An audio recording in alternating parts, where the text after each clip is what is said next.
This.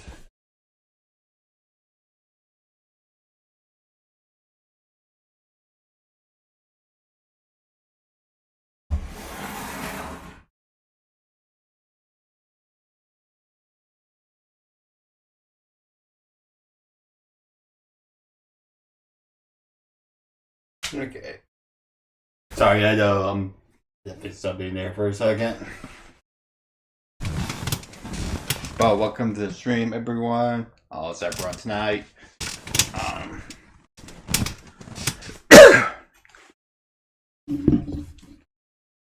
Yes. Let me just update freaking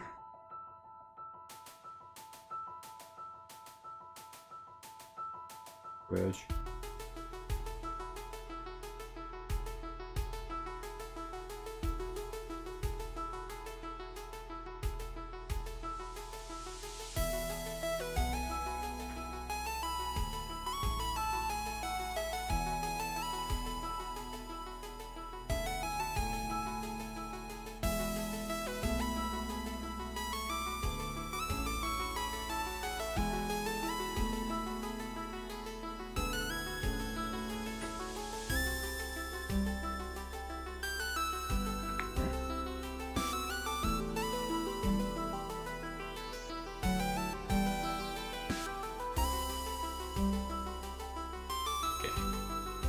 Making sure everything's working. I just need to pull my chat up.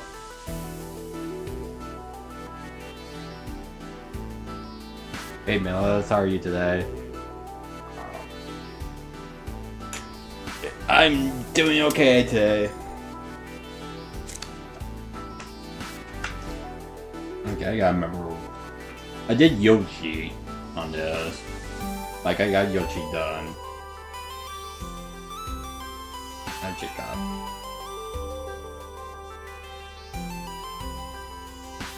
Now I gotta find where the hell I left off next.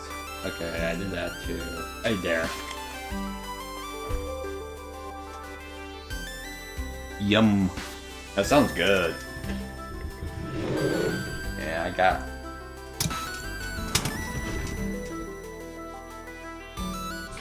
See, I actually kind of fished him, so now it does that.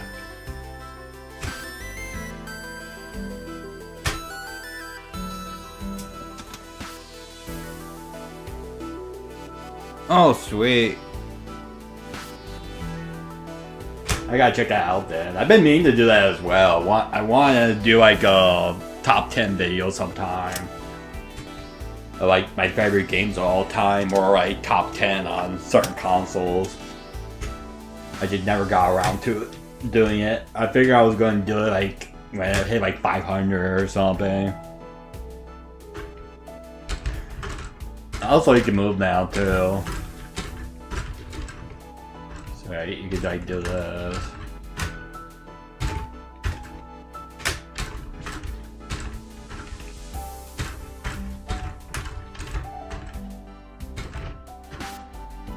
Okay. Yeah, I just need to make Mario now. Okay. I don't know why.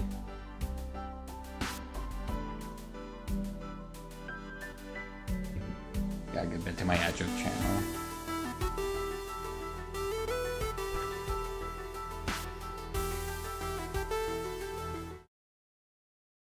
I'll do this.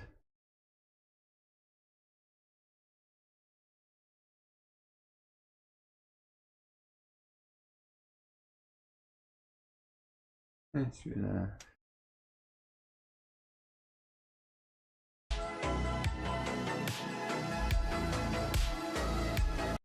There. Let me this. There. Okay. Spider-Man 2 for Tears of the Kingdom. Last of Us. I need to finish. I actually played years ago. I played a little bit of. I played a little bit of freaking Last of Us a while ago. Hello Daniel, how are you today? But yeah, I played a little bit of Last of Us. I actually like what I actually play. I just never got around to finishing it. That was like one of the games I actually bought a PS3 for. I think I even had it for like the PS4 as well for Last of Us. So I can't even play it on my PS5, but I just need to do it one of these days.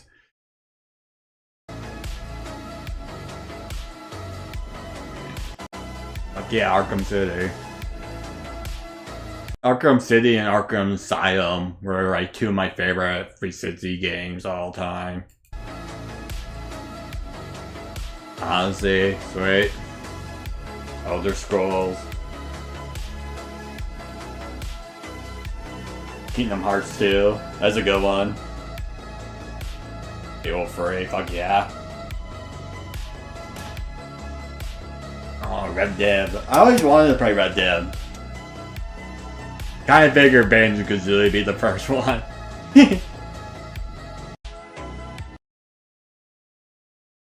Okay. That's it.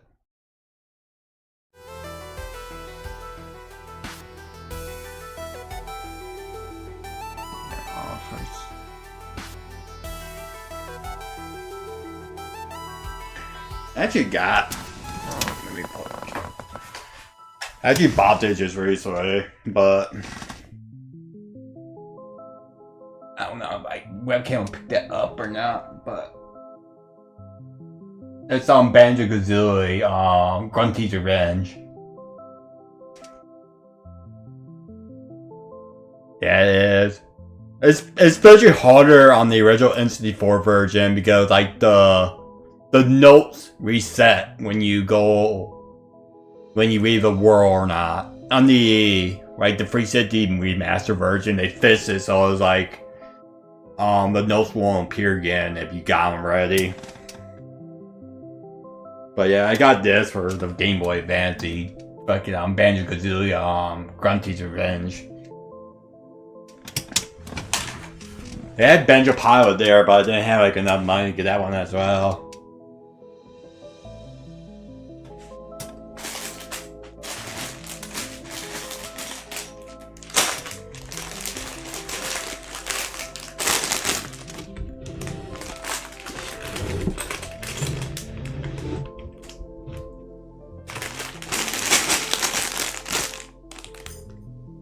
Bye-bye.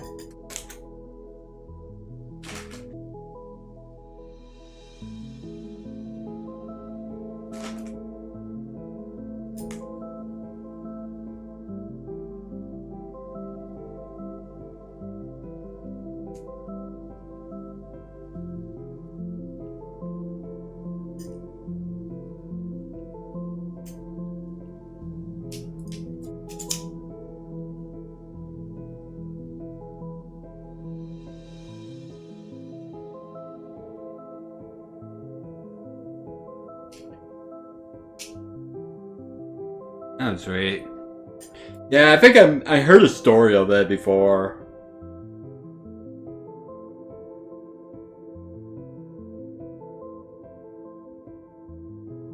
Give me 1 second. You need to grab like. My scissors like broke on me for a second.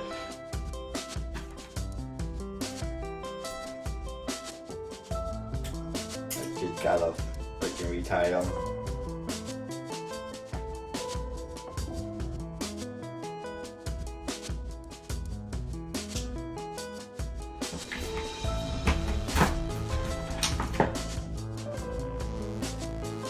Here, something else I can quickly put it on cam. Okay, I still gotta visit, but.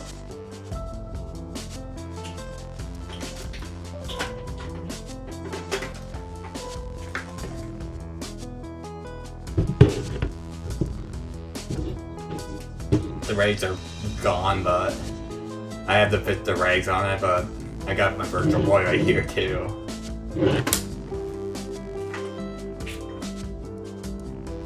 Just in case the freaking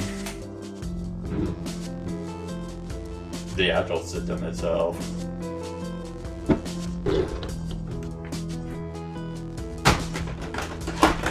need to replace like a part on there so the stand actually works again.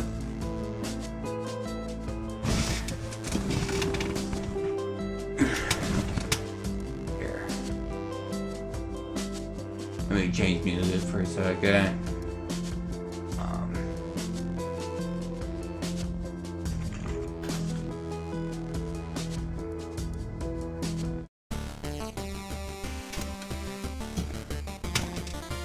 Yeah, he also does this too, like yeah.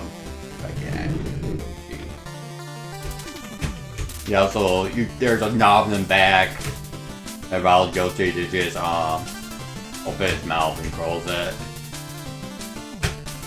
You can also do this as well.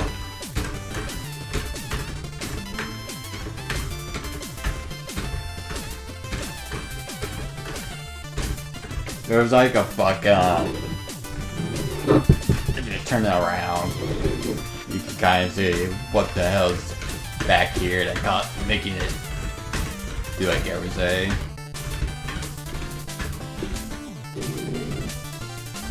Like a lot of the mechanics they put in that, it's actually kind of neat how the hell they can do it. So like Yoshi can actually move. So you can actually have like actually can have Yoshi move around. Well, this is actually Shovel Knight, but a lot of the Shovel Knight music is based on Mega Man in a way. Like this actually does sound like a Mega Man song too.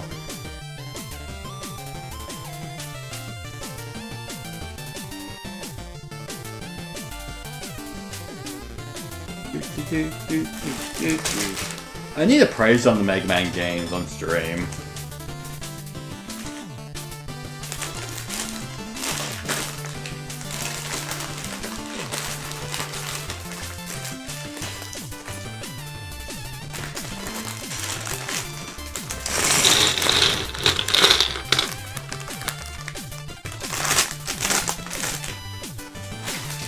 I'm actually gonna be making some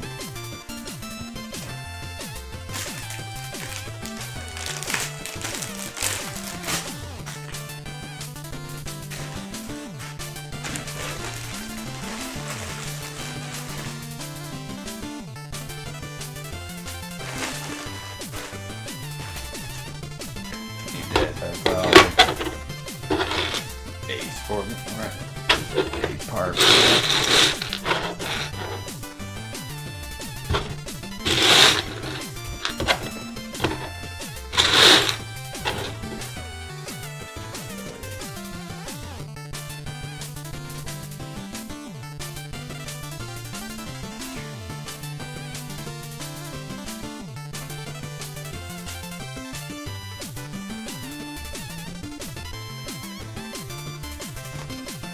I love the Treasure Trove version that they had to get in for free. It was cool. Yeah, they I know we have like, fuck, I think I even have like, I have the Wii U version of Shovel Knight, like a physical copy of it. Also, speaking of Shovel Knight.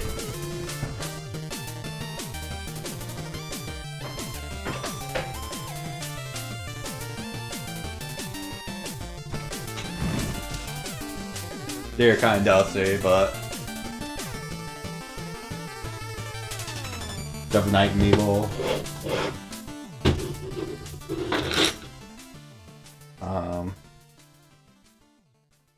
Vectrex Knight.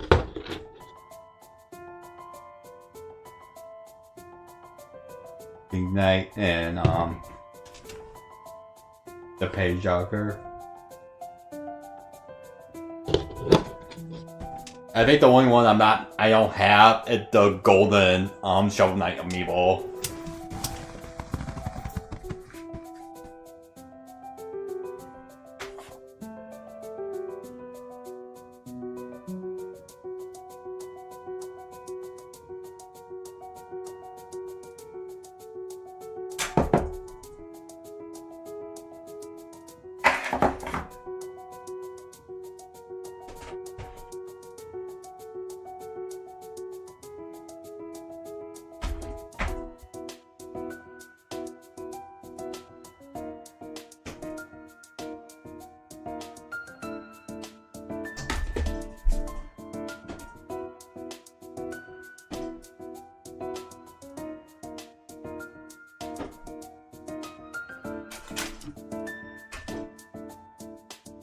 Come on.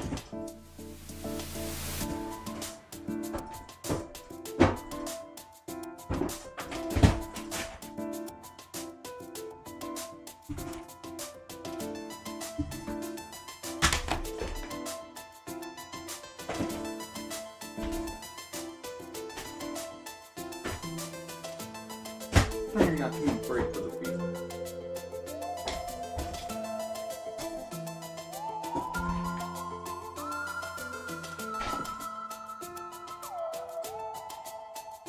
Here, I also have this too. Let's pie up too. She's right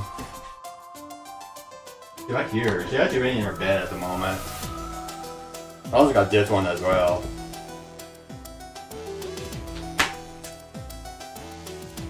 This is a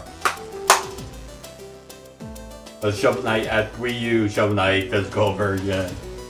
Comes with like a freaking manual like this.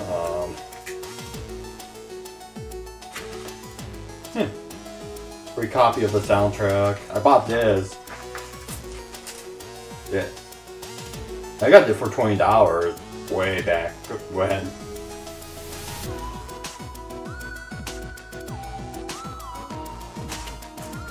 I got it back in 2015 for 2015 for like $20.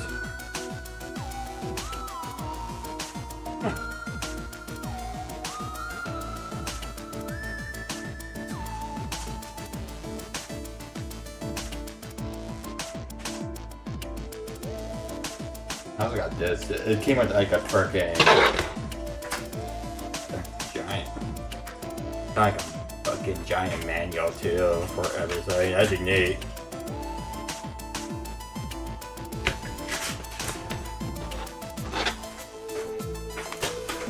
What's pie up to right here? If I can actually. Okay. Bye-bye.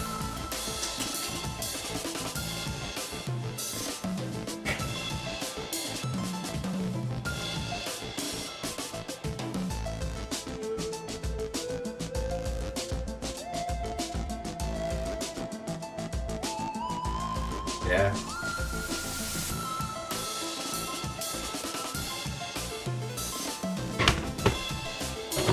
Like the ones that I actually like is like they were first company to make their own amiibo. Like Nintendo Rhythm actually make their own amiibo. So like it's kind of neat having like the 4 Shovel Knight amiibo. They're really neat and they're actually high quality as well.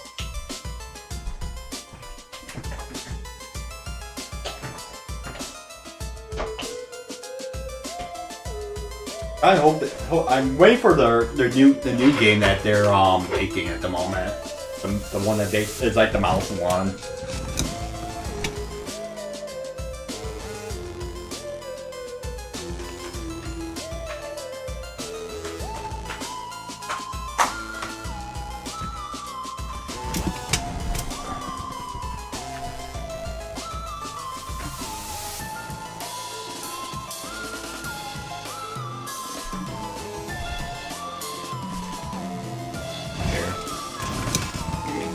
Here.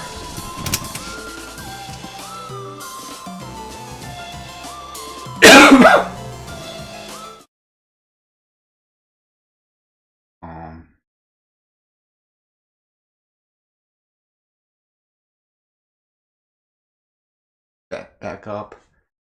I'll go back to YouTube for a second. Then we're talking about Shovel Knight. I actually have to. There's actually, I've been looking up Von Hats as well, too.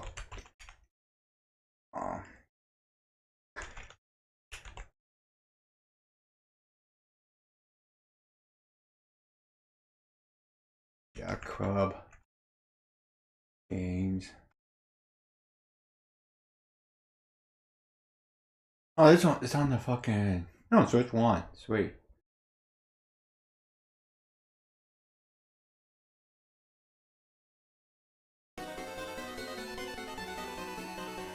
This is like the game I'm actually waiting for. I want to play.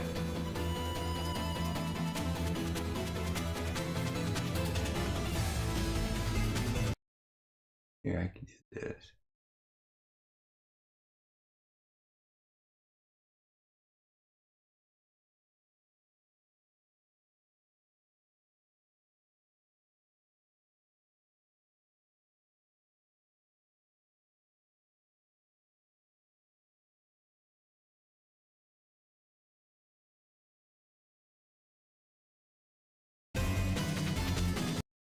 Like, this is the game I actually want to I'm waiting for it to come out, so.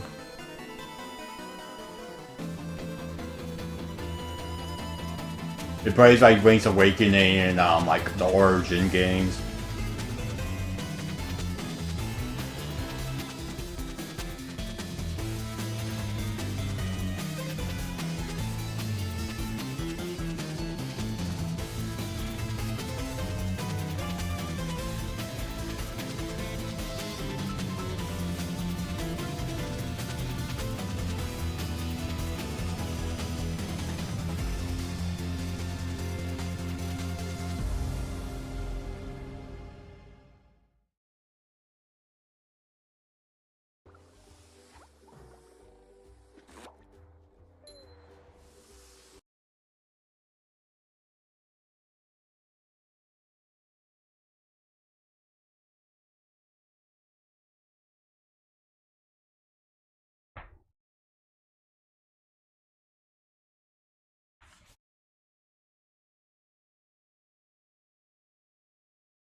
One second.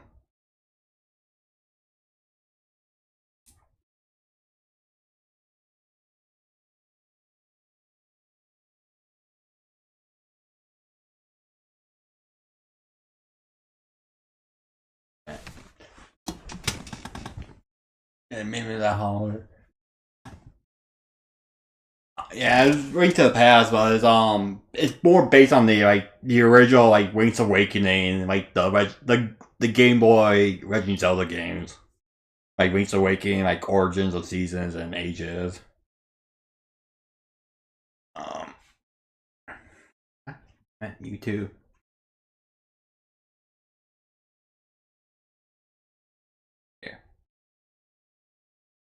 Yeah. Sure.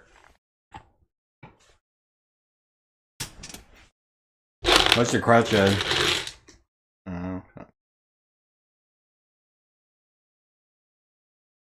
Okay, so I got put that there.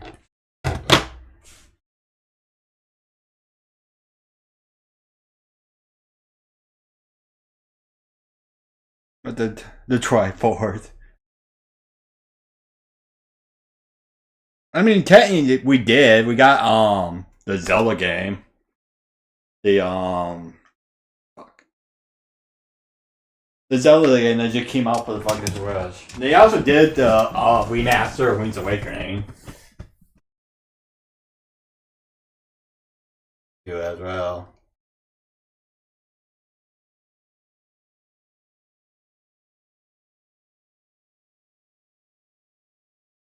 There, try to.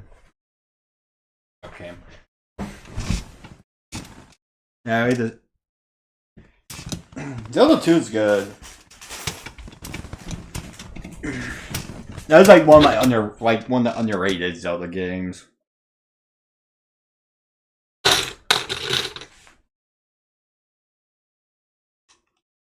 I think the closest.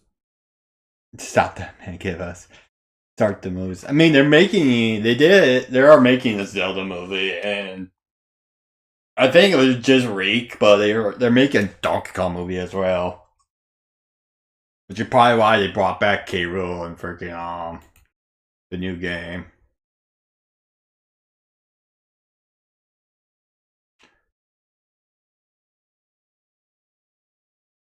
Oh, come on.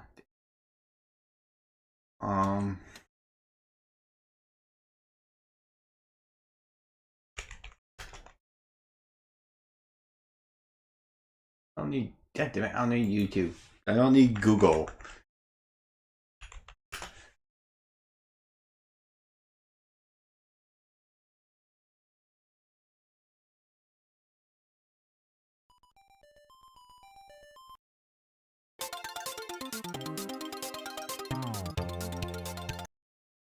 Yeah, it's the one that's like I just watch like.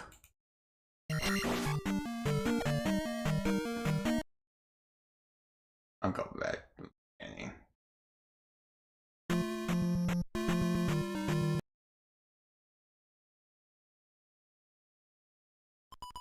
This is look like it would kind of look like an actual interesting ROM hack I hear.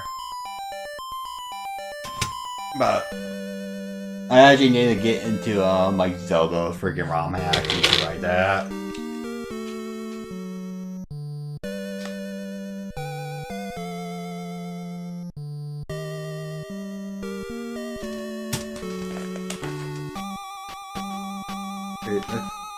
I'm guessing that one of the brown pieces and.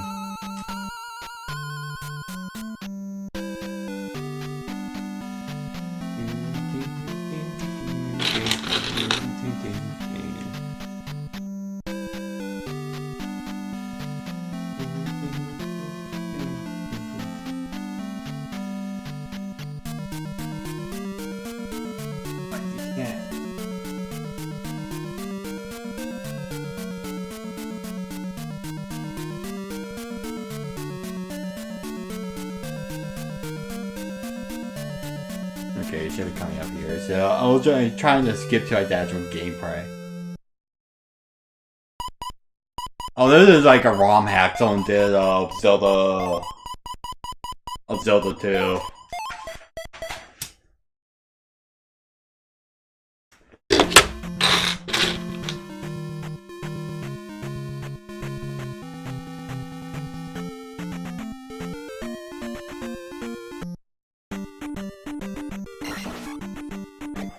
I'll flip it to here for a second. It is like some of the sprites and shit, like Ranked has like an actual like hood or something. I'll show like some gameplay footage of this.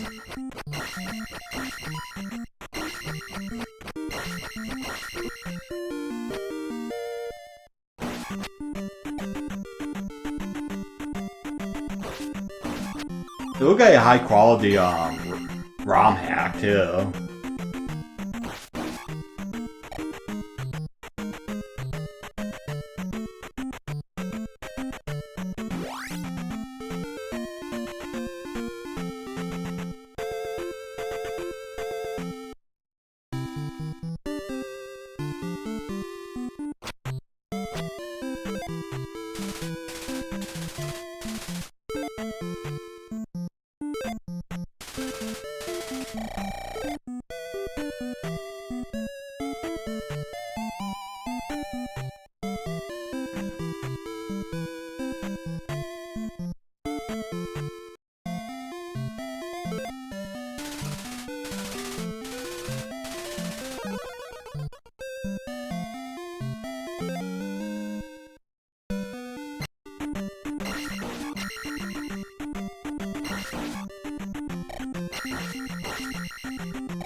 I am error.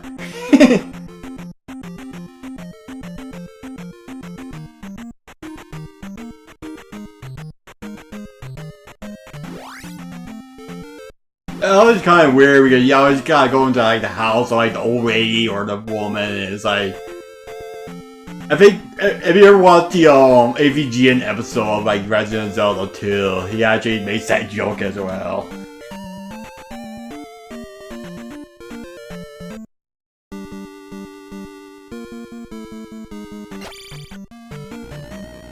I like the actual like what they did, like able to like redo like all the sprites and shit like that.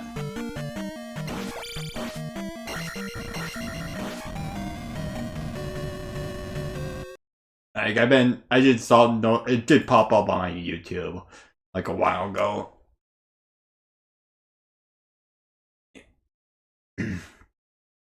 Here. Zelda 2.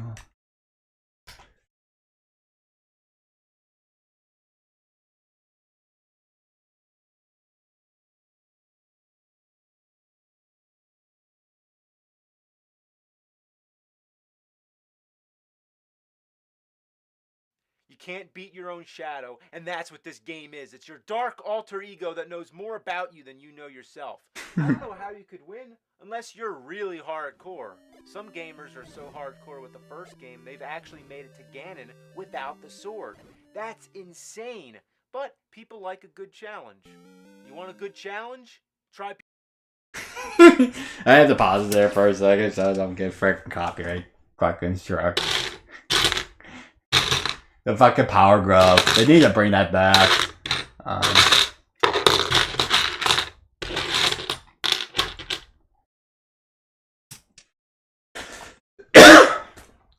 Okay, so I need a 4. One of these got to be here. Okay, one of these got to be a 4-piece. Then, like that. Okay, then.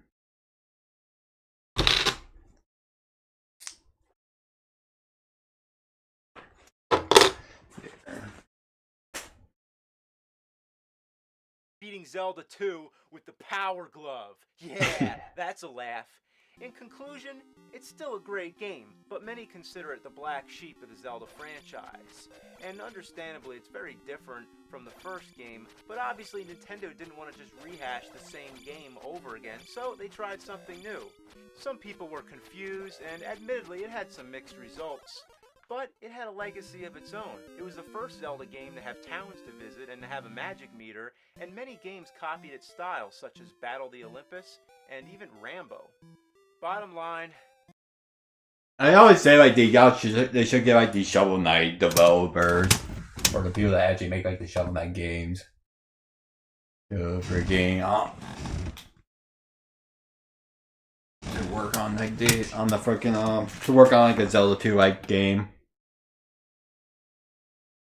it's a good game, but a very frustrating one.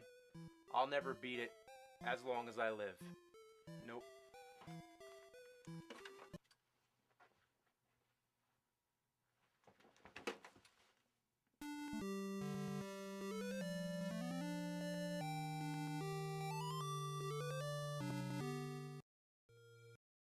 2010, goddamn, that was like 15 years ago. Like that's how long AVGN been on like the fucking internet.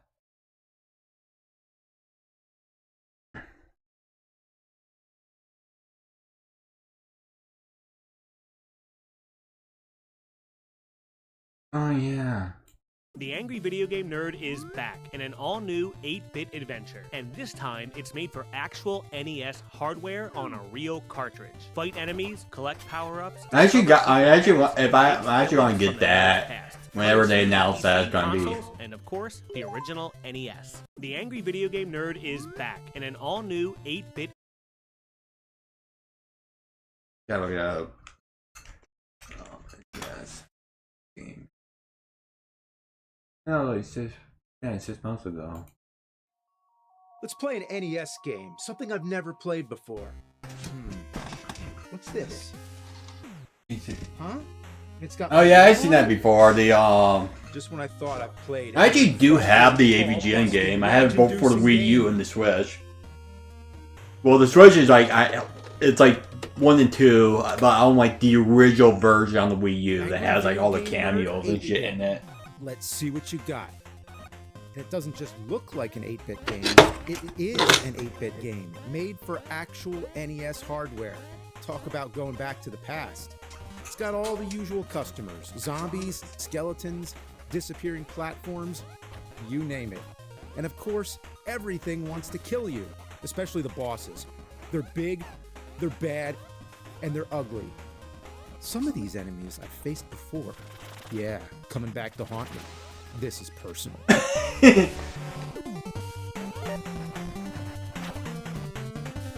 Hey, Super Baby Mario, how are you today? And Board Games was actually one of my favorite. Like the whole Board Game series was like one of my favorites of his. Yeah, everything it was like almost perfection. Like the Mr. Bucket episode is one of the best ones.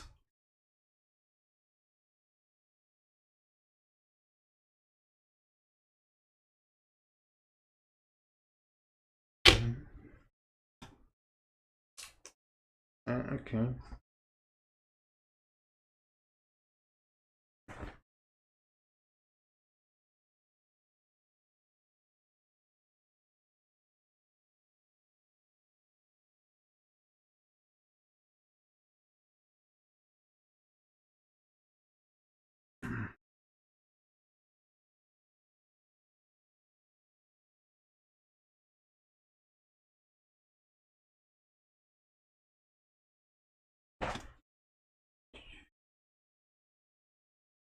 Okay, let me go back to here. Alright, I was like looking at the first Yeah! trying to figure out what they. You know what? This is no ordinary NES game. This is my NES game. Angry Video Game Nerd 8-bit, coming soon to the original Nintendo Entertainment System on a real cartridge. And oh yeah, and the Nintendo Switch, PlayStation, you know, Xbox, PC, and wishlisted on Steam.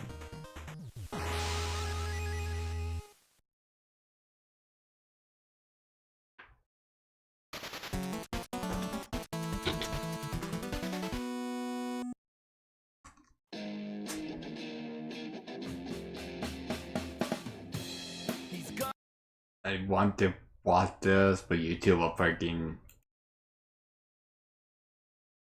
fuck me over.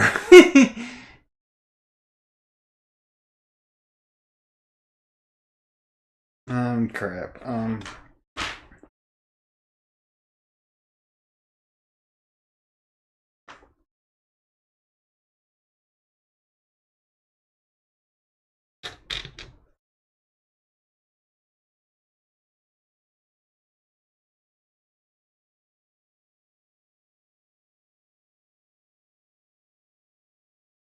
Oh, that's why.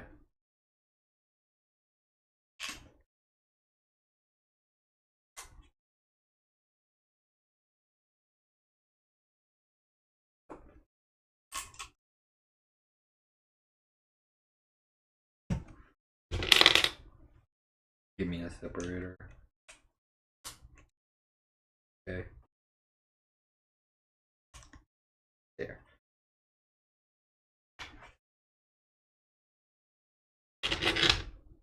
Now that's that better. Okay. I was like confused for a second. Sometimes I did instructions on this. It makes sense. They like do this. They want copyright. Have I checked the channel?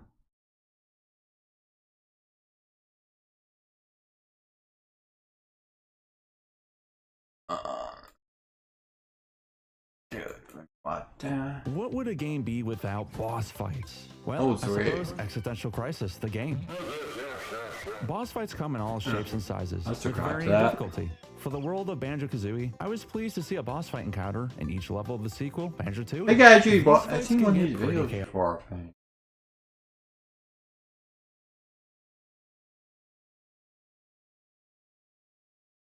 I think I did.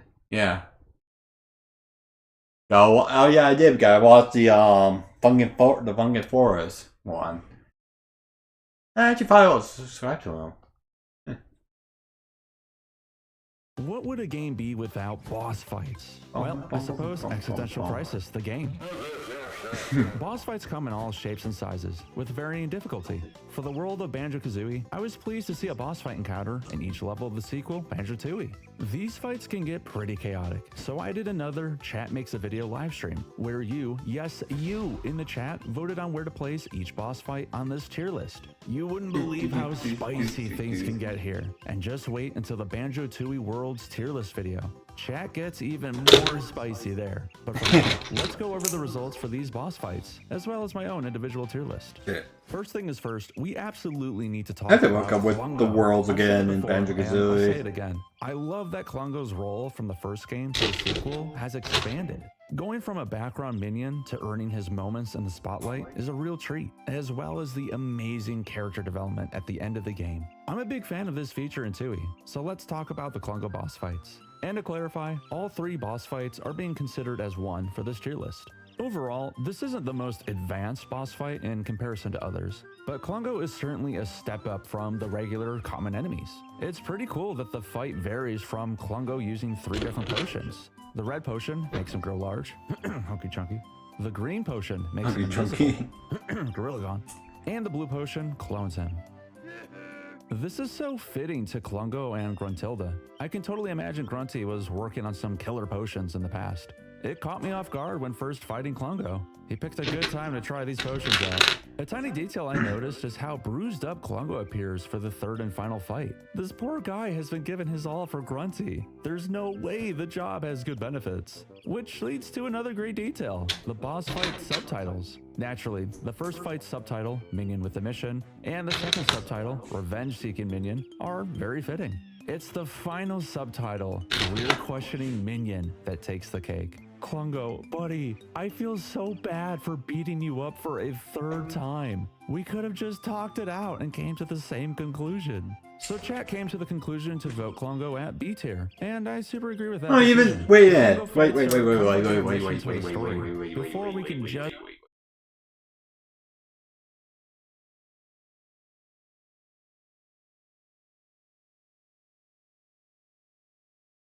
Bruised up Klungo appears for the 3rd and final fight. This poor guy has been given his all for Grunty. There's no way the job has good benefits. Which leads to another great detail, the boss fight subtitles. Naturally, the first fight's subtitle, Minion with a Mission, and the second subtitle, Revenge Seeking Minion, are very fitting. It's the final subtitle, Career Questioning Minion, that takes the cake. Klungo, buddy, I feel so bad for beating you up for a 3rd time. We could have just talked it out and came to the same conclusion. So chat came to the conclusion to vote Klungo at B tier, and God damn it.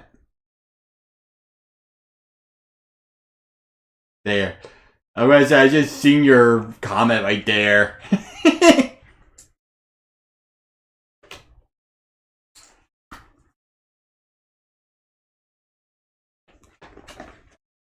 Okay, give me a fucking second. They gave me a bunch of brown fucking pieces, and I was like, yeah, I actually had to look at it with a fucking flashlight to see. Okay, fuck. I was like, look at what they want me to deal with this. Yeah, I had to use like actual flashlight to see what the.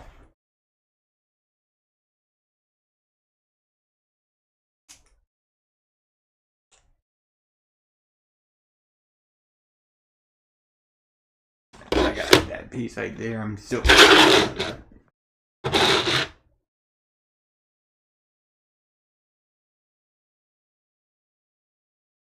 came to the conclusion to vote Klungo at B tier, and I super agree with that decision. Yeah, I just know that, like, I just saw your name and, like, bro, I was like, wait a minute, your comment is actually in one of the videos. Every way to create That's a neat. buffer between us, the player, and Grunty. I respect the hustle. Now go enjoy that desk job. Let's move on to I'll call it a cameo. Temple. This boss fight sounds like a decent design on paper, but I find it to be a tad harsh for the first world of the game. Allow me to elaborate. The player is required to learn the new ability, Regal Blaster, before attempting to even start this fight.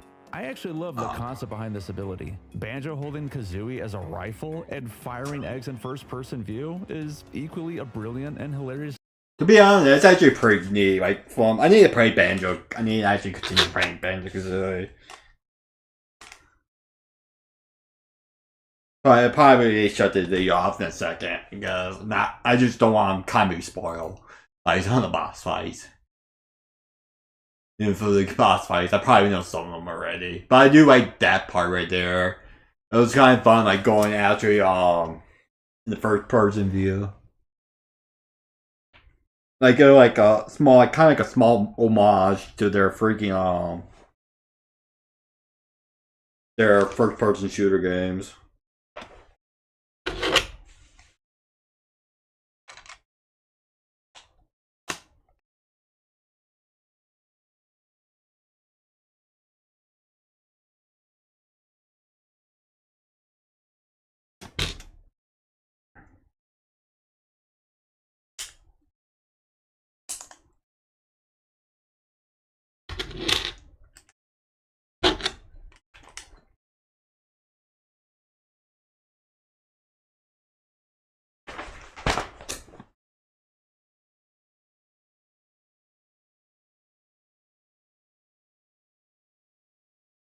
Okay.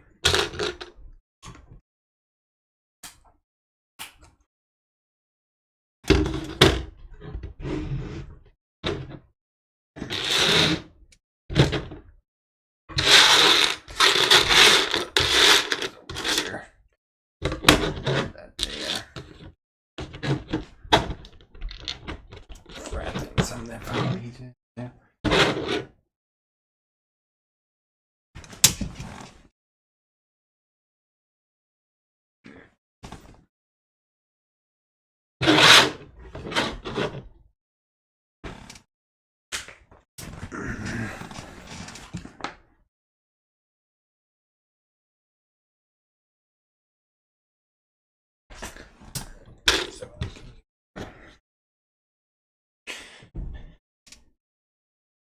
I need that piece there. Here. Our boot. There. I think I'm forming Mario, or yeah, I'm forming Mario already.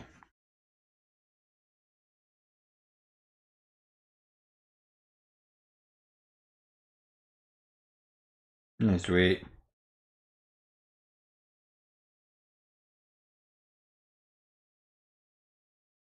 Yeah, like the N64 was like their peak for Rare. Like that was like their actual peak area.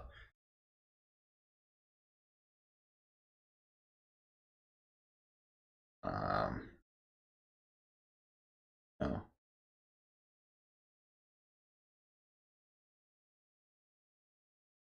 There's like a system called like the Evercade where they just announced like a bunch of games for it for like the anniversary of Rare. Here.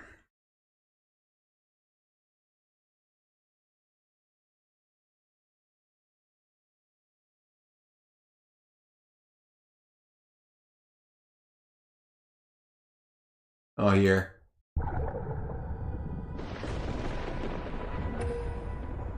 There's like a Rare controller for like the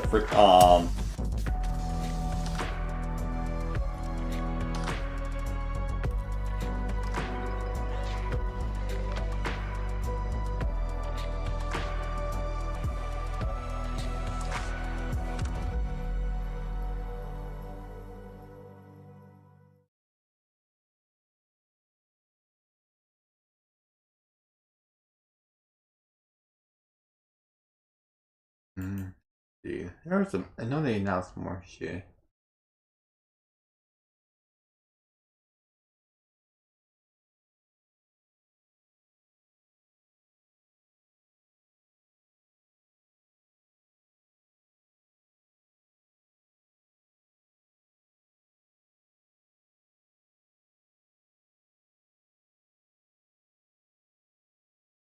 I got you on Get Dev. Peggy 16.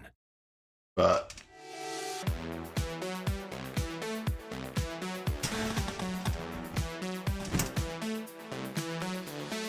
yeah.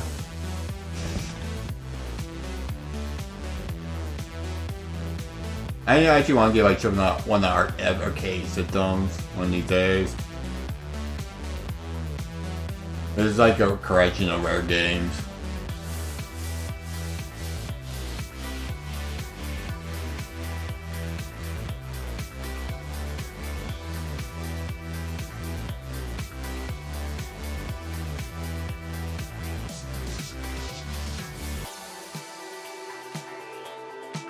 What's funny is one actually has the Conquer game for like the Game Boy on it.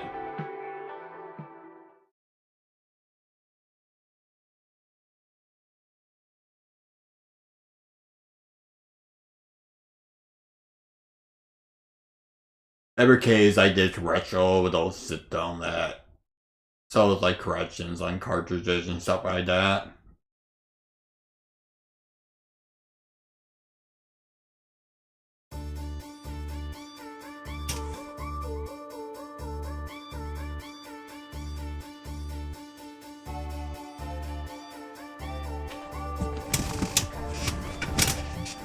Listen to Donka music.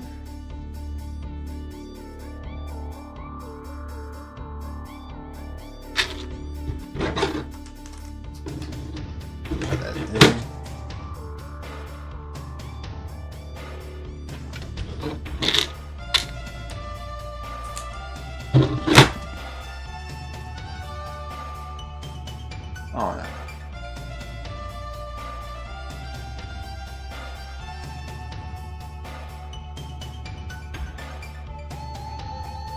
Here. Here's a game that no one talks about when they're talking about Rare.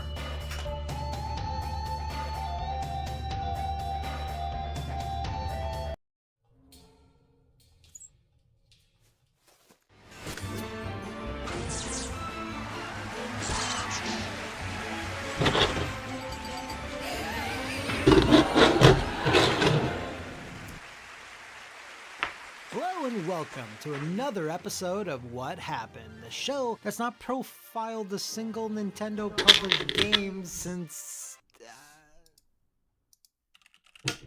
oh shit, ever. Yes, well, that's not to say there aren't a few we can grab about, but Nintendo is a fairly secretive company, as are a lot of their rivals in the Japanese game industry. The fact is, typically, to get behind-the-scenes information on Nintendo titles, good, bad, or...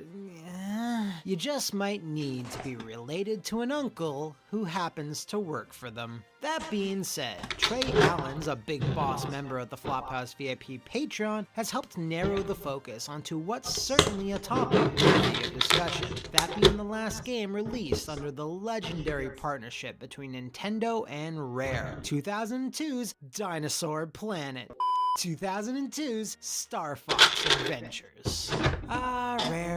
Rareware, one of the building blocks of many a childhood. Beetlejuice, Who Framed Roger Rabbit, WWF WrestleMania, Donkey Kong Country, Killer Instinct, Jet Force Gemini, and on top of them all, grabbed by the ghoulies. Now, while there are several things worth talking about when it comes to those crazy Brits over their legendary 30-plus year career, Star Fox Adventures was the first game of the fruitful collaboration with Nintendo that signaled the end of, let's not mince words, a magical era in video gaming. Unfortunately for the talented artists, musicians, and programmers who worked on Star Fox Adventures, there were many factors, problems, snaggo boots, Pretty much this trouble was okay. TVs, and big old Todger blockers that seemed to Right now, like, you could tell what it's Mario, like, the world, I'm building the Mario sprite at the moment. That's like the base of it.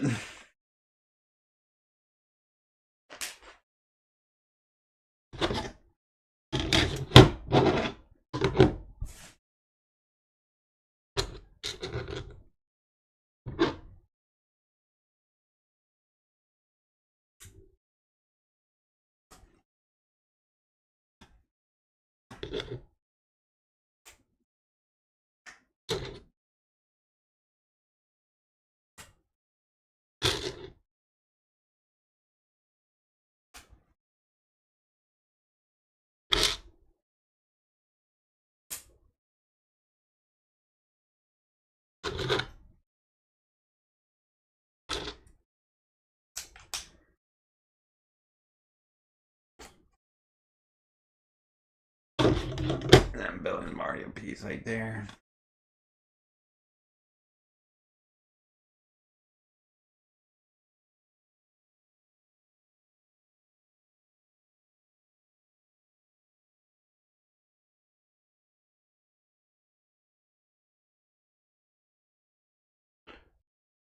hamper the game's development, with almost all of it outside of Rare's control. Our story should begin with just how Rare operated in the mid-90s, which saw all of their many small teams being sequestered into their own offices or barns and left to do whatever they wanted, which included slapping googly eyes on just about everything, as there was a sort of friendly rivalry to outdo what each team was working on, with the elusive Stampers presiding over it all. These Super Stamper brothers also did their best to mediate between Nintendo and the teams themselves, communicating Japan's thoughts on each project without having to bog down the teams with constant requests and tinkering.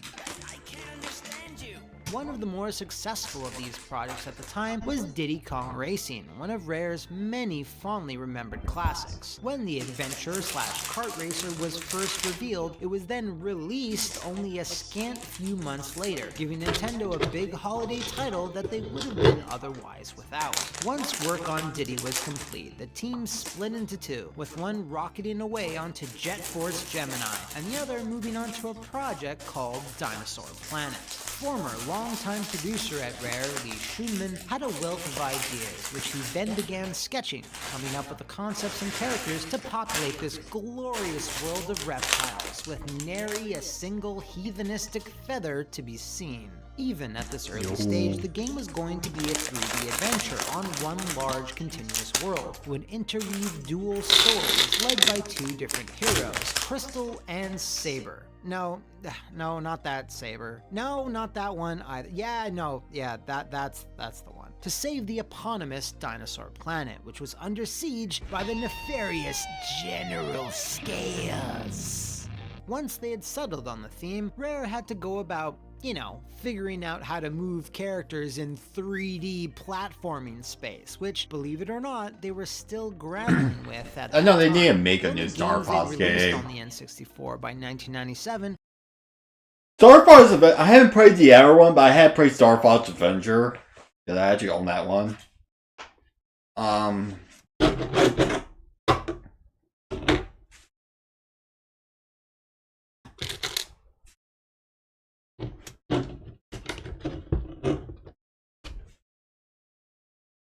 But yeah, that was that.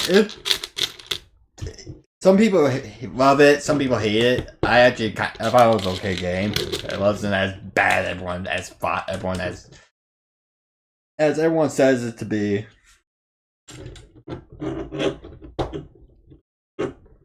Like, it does have like some charm to it.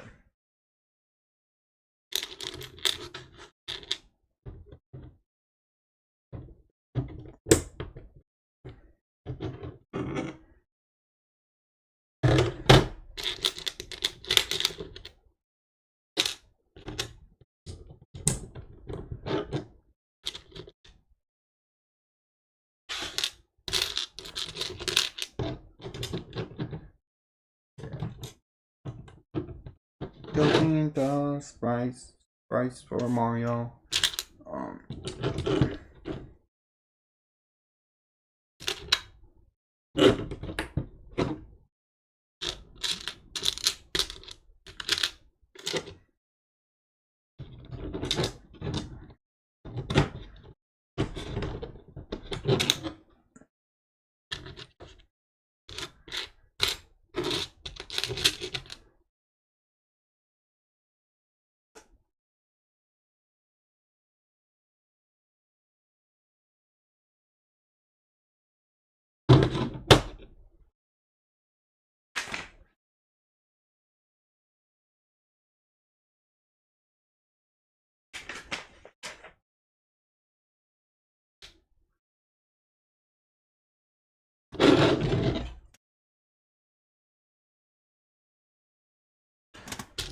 Give me a second.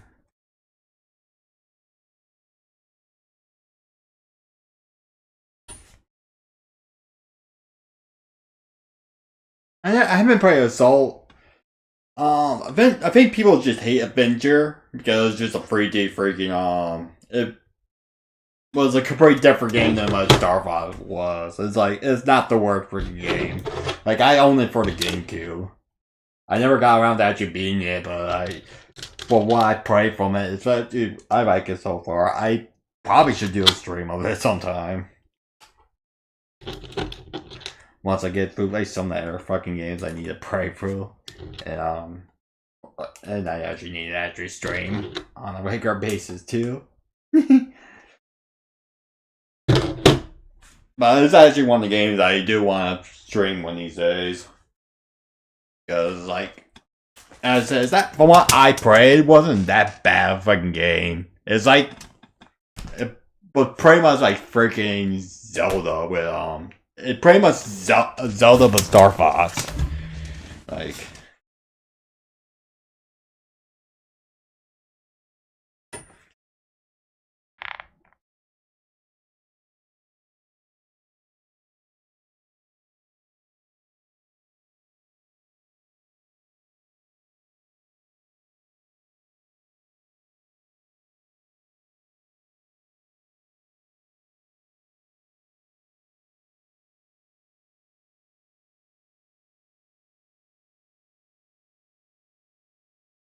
yeah.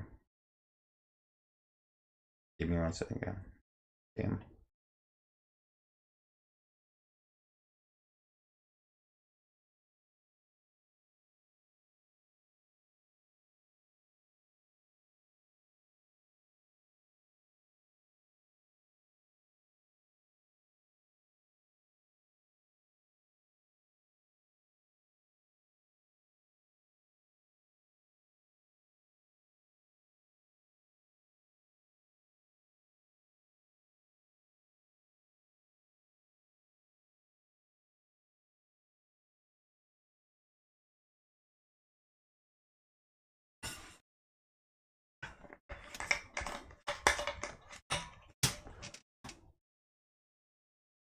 Okay. I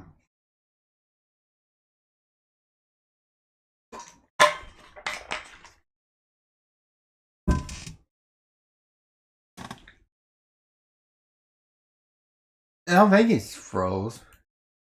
I just paused it there for a second, that's why. That's what got froze there.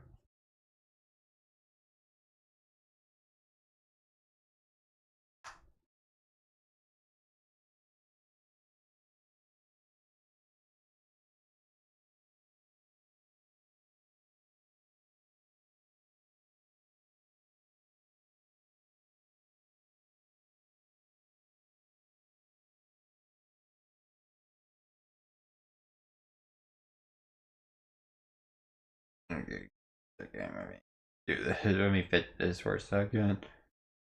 Okay. Sorry, I was like, here. Were GoldenEye, Killer Instinct, Blast Corps, and DKR, as Banjo-Kazooie was still a year away from completion and was being made by a completely different team at Rare. So the young and very small group plugging away at Dinosaur Planet were coming to terms with full 3D worlds when a huge bit of inspiration came via Nintendo themselves, and that would be their tiny experimental project called Ocarina of Time.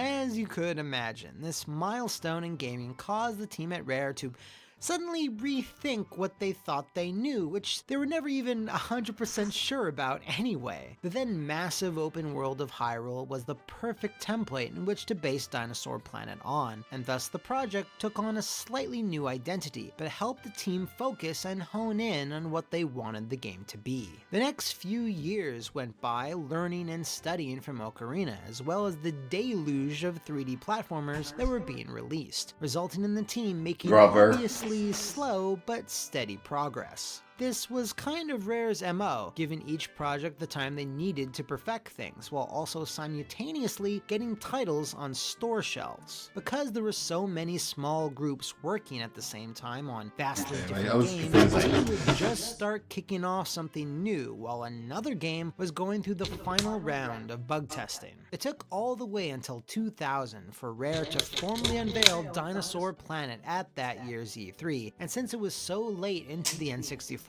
life cycle, One thing is Dinosaur Planet, like the original N64 By this time, Virgin Rare been knew raped the a while N64 like ago. the back of their hand, especially since more members had joined the Dinosaur Planet team since, bringing the experience of having worked on Banjo, Jet Force, and the like. Now, during the spectacular first showing, Nintendo's own Shigeru Miyamoto took an interest in the game when he saw the anthropomorphic characters of Crystal and Saber. In an interview with Nintendo Life, Rare's lead software engineer on the project, Phil Tossell, recalls this pretty pivotal turning point for the game. I don't know for sure where the idea originally came from, but I definitely heard it mentioned that Miyamoto-san had suggested it. Of course, we were slightly disappointed at having to change Dinosaur Planet as we had all become so attached to it, but we could also see the potential of using the Star Fox license. That's because both Crystal and Saber, a fox and a wolf, did bear resemblance to how the iconic animal army from Nintendo's flight games were being depicted.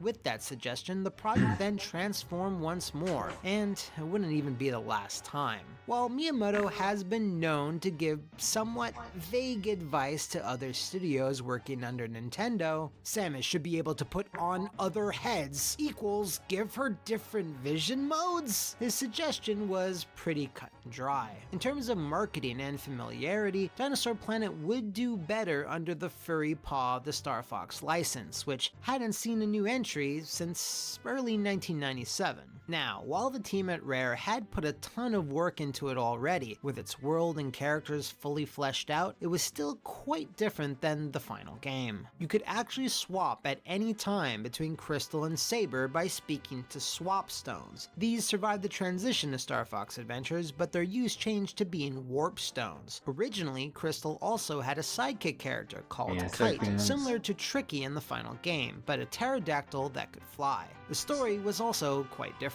Even with the praise coming from E3 that Dinosaur Planet was an N64 stunner, it, like a lot of E3 titles Nintendo showed that year, all went through a re-evaluation, with a few of them, such as Eternal Darkness, being moved over to the forthcoming GameCube, which was I need to actually finish Eternal Darkness. Thus, with this new I actually have that for the and with GameCube too. R-Wing's destination locked in on the GameCube, the team was forced to scrap a lot of what had been done, find ways to incorporate Fox and crew, and suddenly be thrust into working on a vastly different machine than what they had been working on for the last 3 years. Despite now working directly on a beloved Nintendo IP, Phil Tossell found Nintendo's involvement on the project to be hands-off as usual, aside from one trip to Kyoto to speak to Nintendo's higher-ups, as well as having Takaya Imamura, one of the creative minds behind the Star Fox universe, visit the UK to oversee things. While the bulk of the game had been done, that didn't mean the transition was without its own fair share of hiccups. When we first conceived the idea of a no-loading world, it was on the N64, which of course had cartridges, making instant loading much more straightforward. However, by the time we moved to GameCube, we were faced with our first experience of a disc-based medium, which added complications. In addition, with the move to Star Fox branding, we had space levels, which we had never envisaged in the beginning.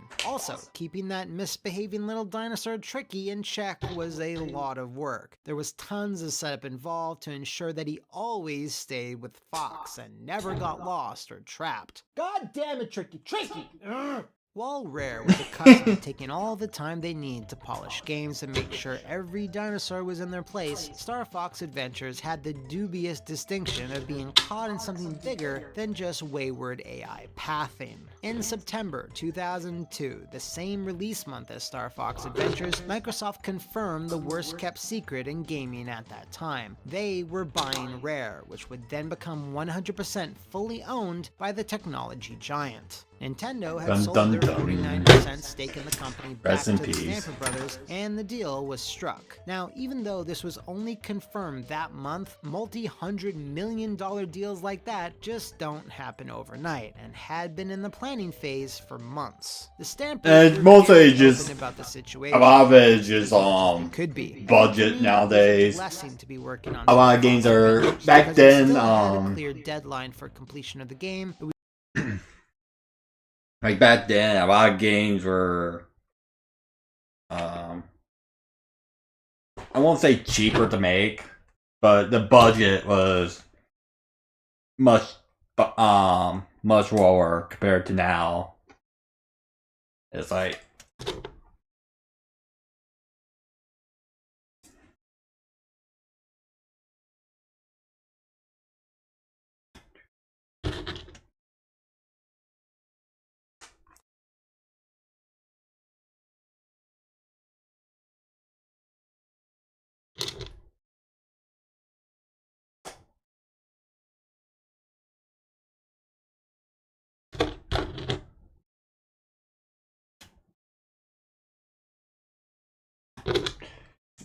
There.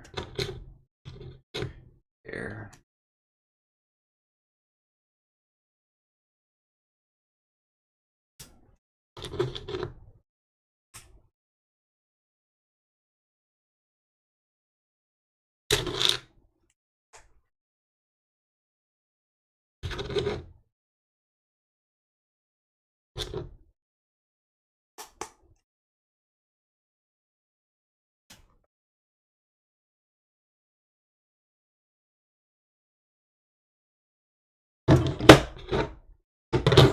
Yeah, pretty much just game A. Got like just 4 minutes We of this. knew we had to get it done before any sale occurred. Other parts of the company struggled for focus around that time because of all the uncertainty. So from our perspective, it really just People just want like, you make it like something similar to like Star Fox 64, where you pilot an airplane, branching paths and shit like that.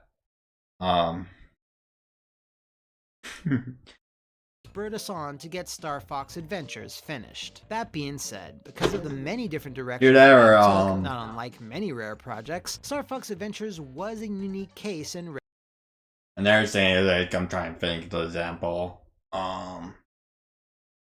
Shit. Like it's like Bayonetta. Bayonetta actually had to really have like a Star Fox like level in that game, like Bayonetta Rare's 2. history, as so many orbital elements impacted the game in one way or another, which may have resulted in some aspects of the game feeling somewhat padded, tacked on, or in the worst case, simply unfinished. While Rare had increasingly increased the number of collectibles in all their 3D platformers, Fox's Quest had taken this to new, unseen levels of collectaholism. You know, you're gonna need to go to Collectaholes Anonymous after spending 5 minutes with this thing. Also, the R-Wing sections, as nice looking as they were, felt devoid of any real substance, with their inclusion only being there because they needed to be there. And finally, the clumsy mishandling of the game's main villain, General Scales, who simply vanishes from the game, only to make way for one of the most shoehorned final bosses of all time. No spoilers here.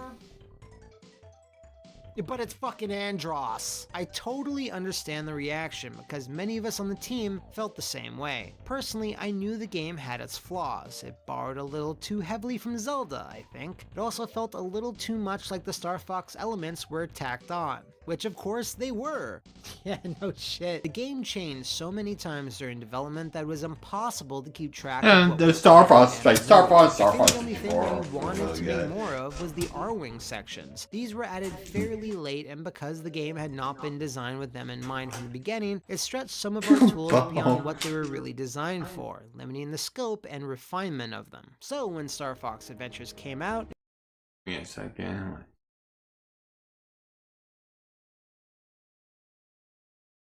You can see Pie here for a second.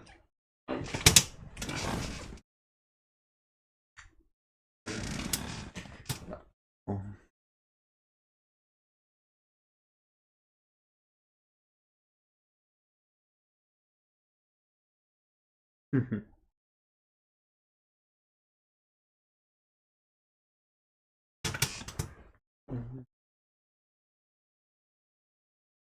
Right there for a sec. Pie.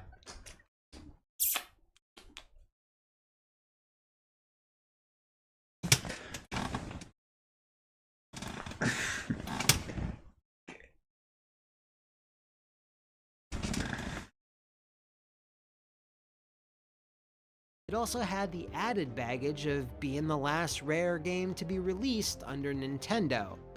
Thanks, Microsoft. Maybe you could have delayed that announcement like a month later. Regardless, it unfairly found itself with this heavy burden weighing on its brittle, furry shoulders. While some fans greatly appreciated Dinosaur Planet, its attractive visuals, characters, and seamless world, those aspects that felt tacked on, frustrating unpolished sections, and a story peppered by strange pacing and plot holes left its reception feeling somewhat somewhat lukewarm at best. And even with the subtitle of Adventure being added on, the game wasn't what everyone was expecting, especially hardcore Star Fox fans, as the more melee-focused encounters and hollow flight sections failed to inspire. Now, even with a tepid response, even long after the game's release, it would result in Nintendo and others taking several key elements introduced in Rare's take and running with them, like literally. While on-foot combat was sorta touched on in the multiplayer Star Fox 64, it was Namco's Star Fox Assault which put a huge emphasis on ground-based skirmishes, with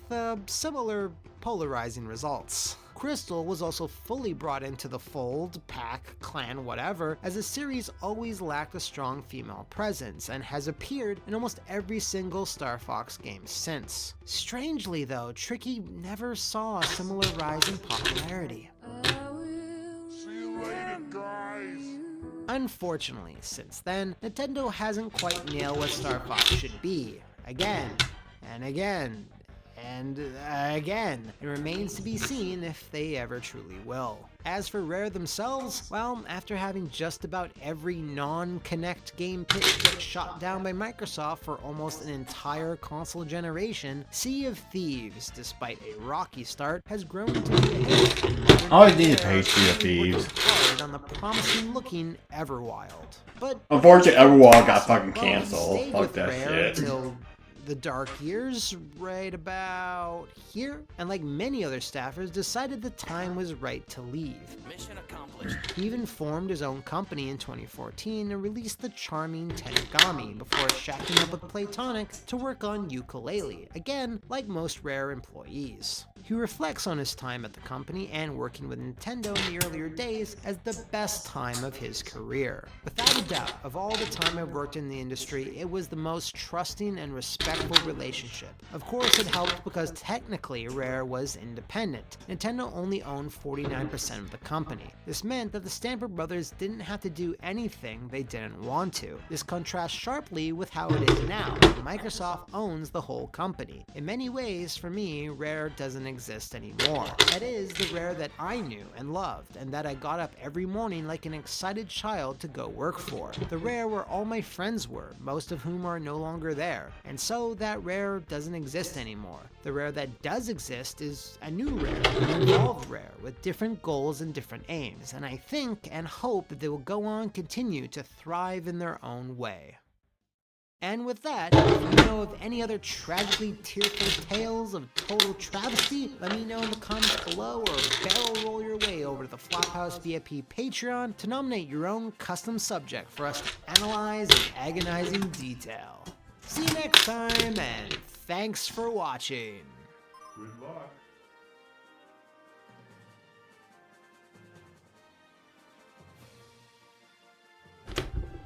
Yeah. Yeah, so I need to play Star Fox Adventure on freaking thing one of these days. I'm gonna go on. You too, man. It's about free. It's 3:10 my time.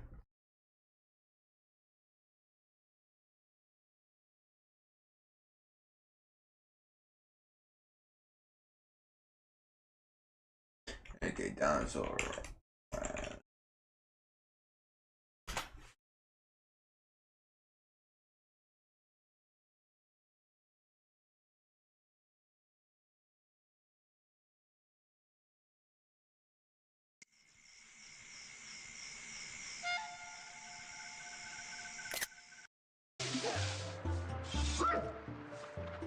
Here's like the cause the game got leaked a while ago. Like Azure Sabe. If you bring me 12 frostweeds, I'll be able to get myself out. Okay. I'm starving. Give me a second. You're ready. Offers. So that. Bye-bye right here. Okay.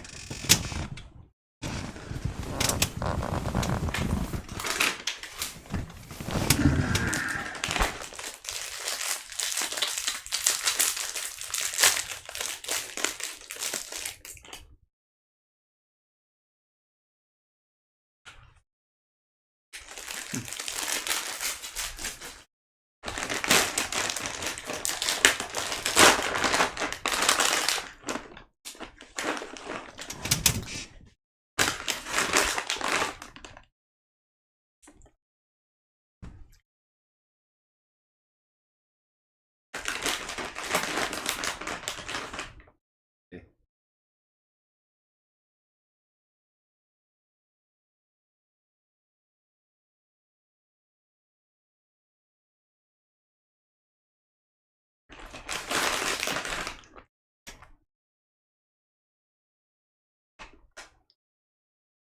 here. Papa, come here.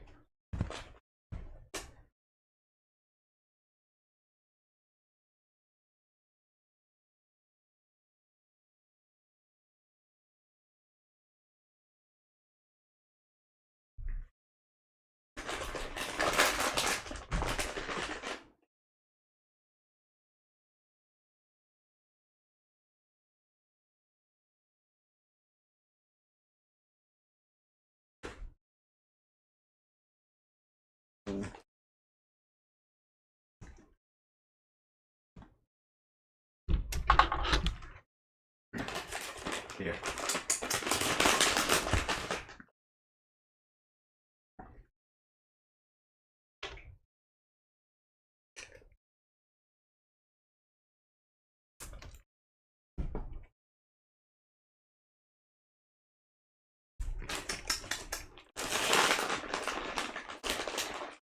Bye-bye.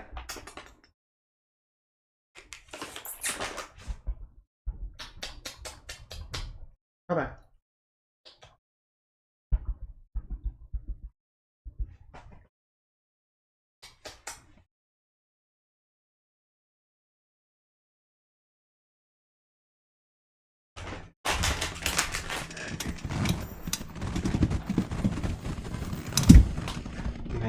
Này, cái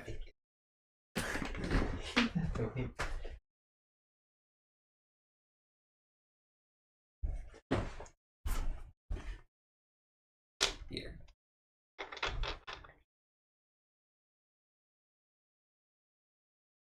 No, you can't eat the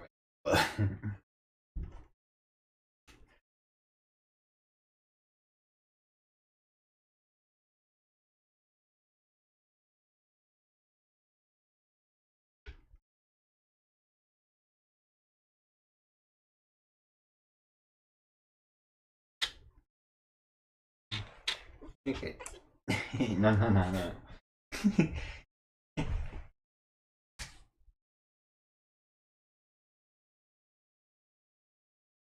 You be a good girl.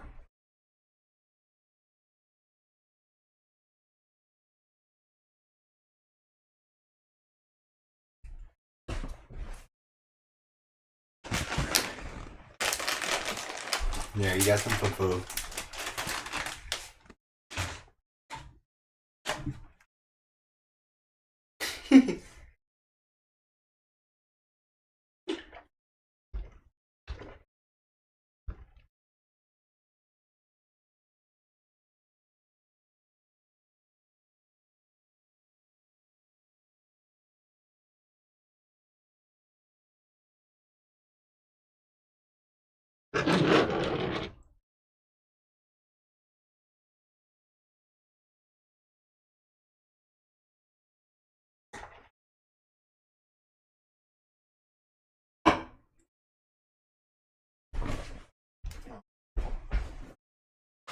Do this. Since you're actually, I got actually quality for.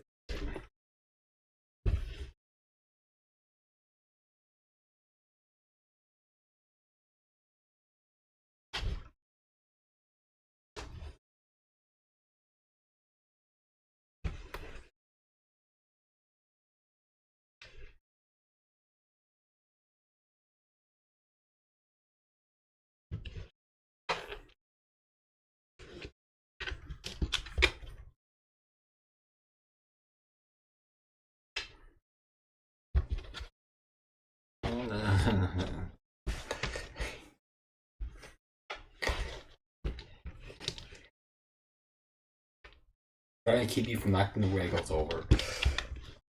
Okay.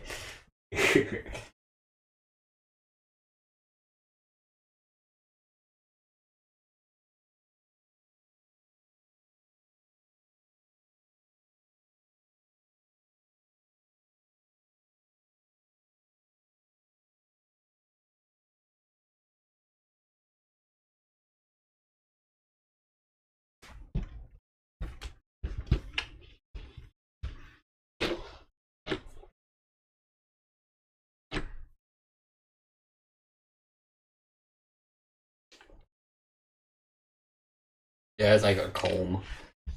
Like, give you an idea here. It does have like not like fur right here, but it was fur. No, you can't eat your fur. You can't eat your fur. Oh. You should be hyper now, aren't you? Now you're being all pretty? Yes, you are.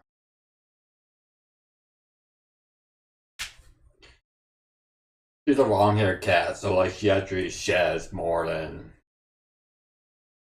you can actually see her clean herself up. Now you're feisty now. You're being feisty.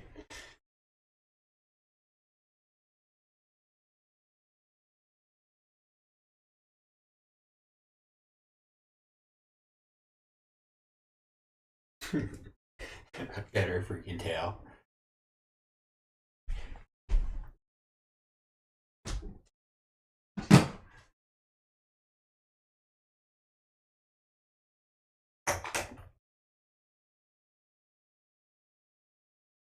Wait a second.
Give me 1 sec, I'll be right back.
Okay, I'm back. Sorry about that.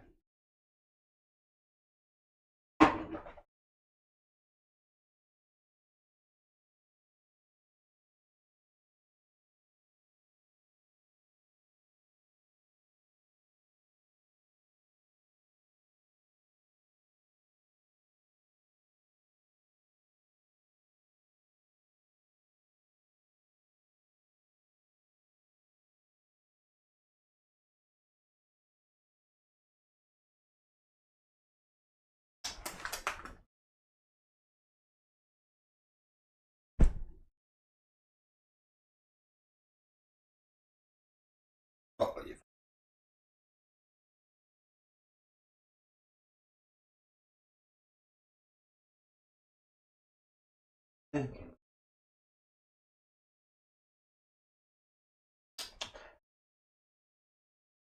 Yeah, I'm gonna level orange. You're in my natural spot.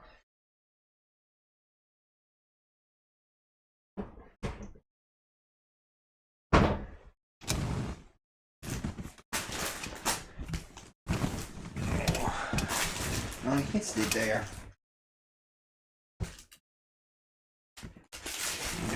You got that.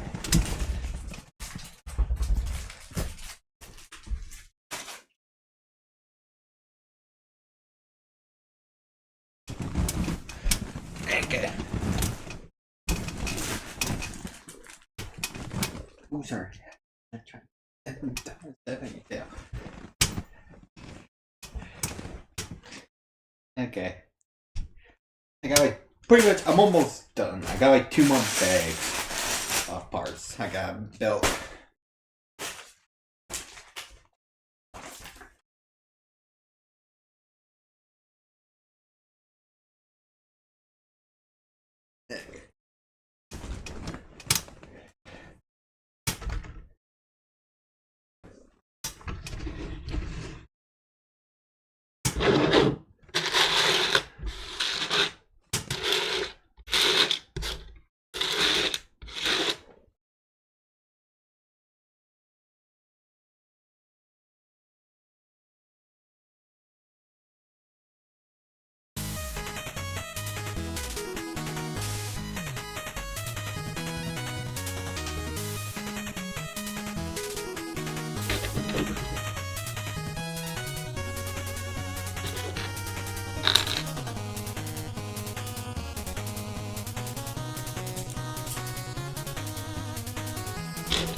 Like, it seems like I'm building that die at the moment.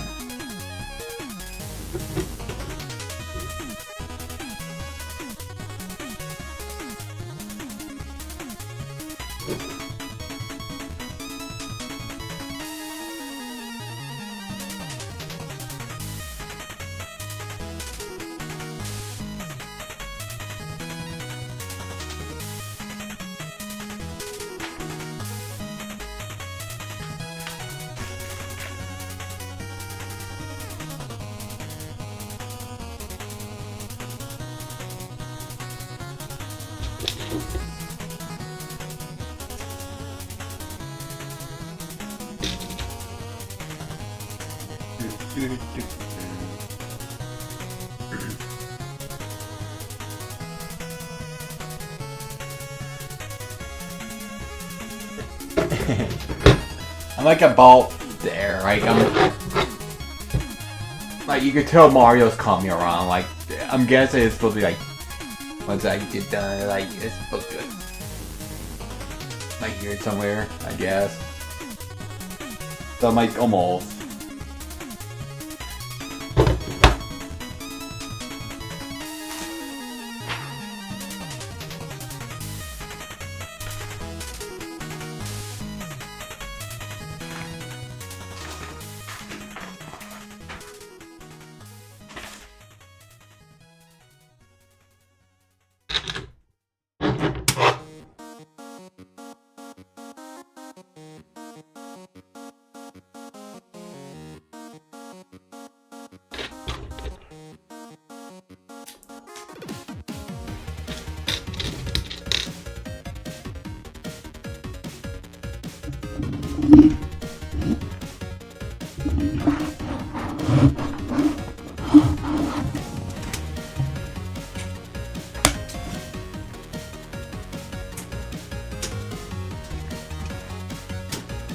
Right now, I'm like, that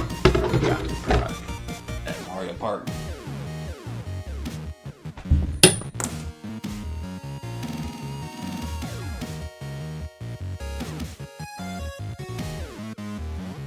Okay.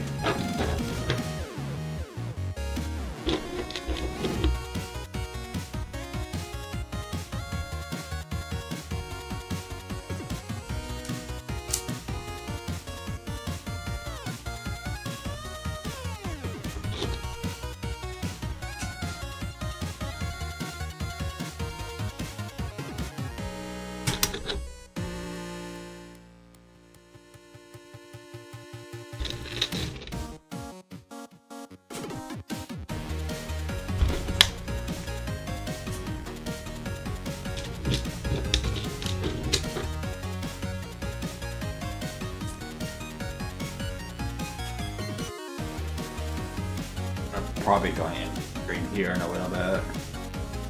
Here,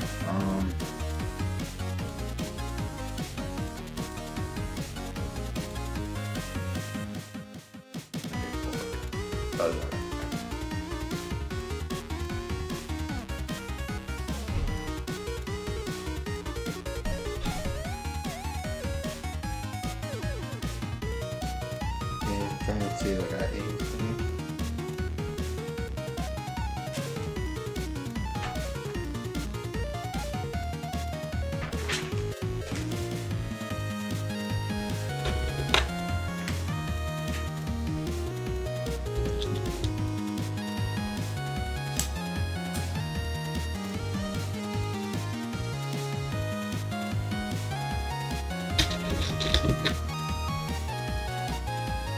I'm getting there, I just gotta.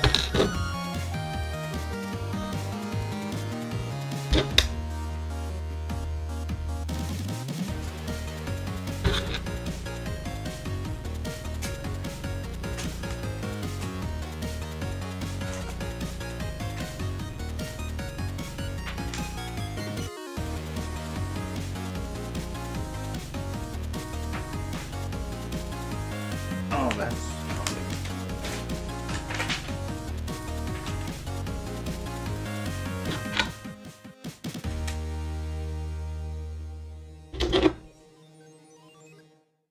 I do like his hair is like made out of like the stud ones.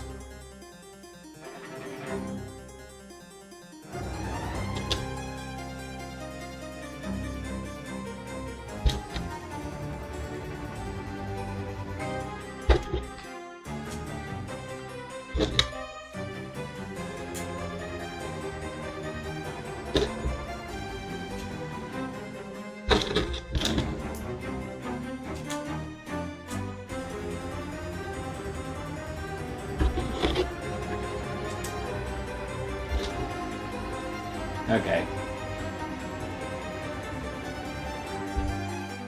there's Mario. Oh, that. I got his face done, pretty much. I think good. I'm still working on the body, but. And still need the cape as well, but we're getting there.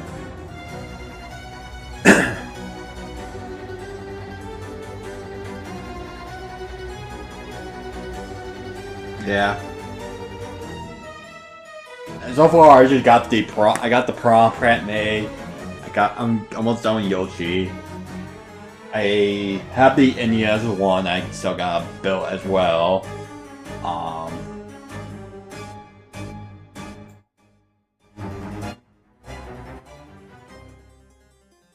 I want to get the Bowser one.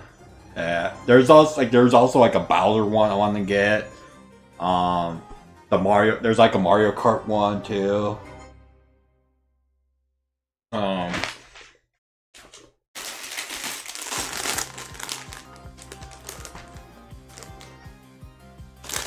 to think what else. The Bowser, there's Mario Kart.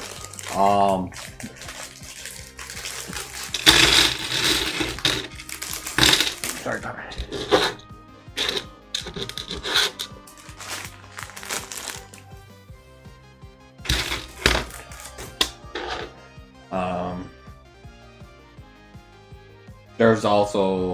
There's also like a Bumblebee one as well, like that transforms too.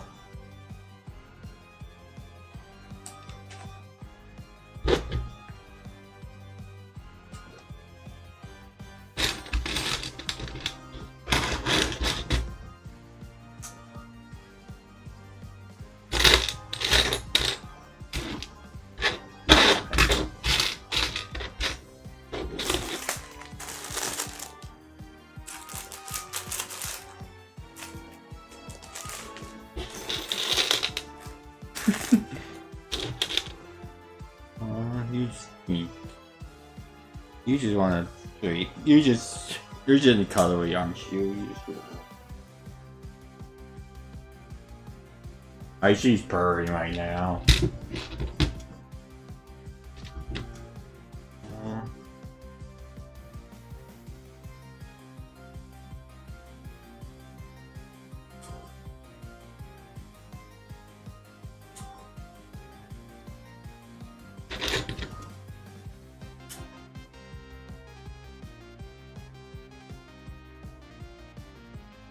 Right now, I'm like getting his pants done. Yeah,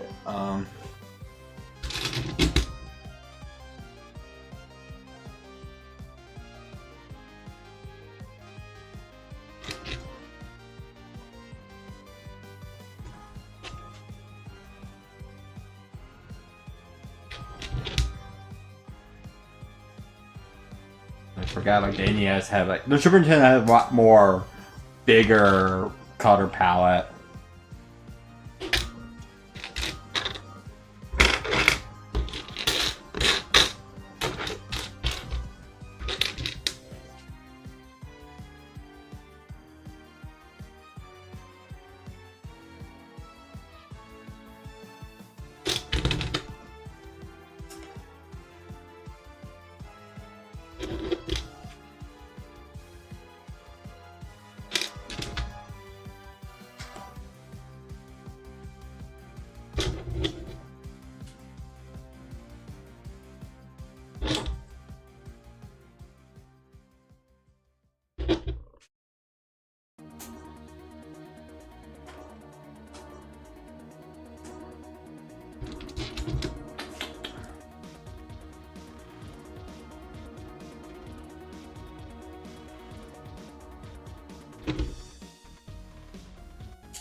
Getting overalls done.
Pieces together.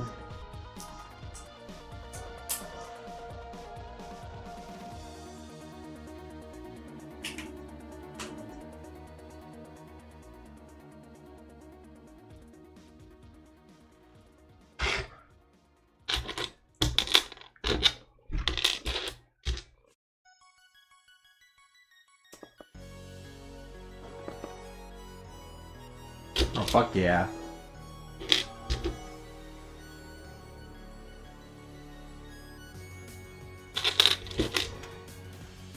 Bum bum bum bum bum bum bum bum bum bum. Bum bum bum bum bum bum bum bum. Bum bum bum bum bum bum bum bum. Bum bum bum bum bum bum bum bum bum bum bum. Bum bum bum bum bum bum bum. Do do do do.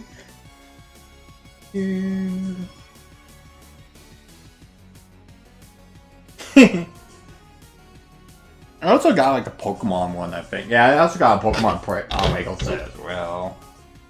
Well, it's not like a Lego brand one, but it's like similar to fucking Lego. Sorry, jamming up to the moon theme from DuckTales.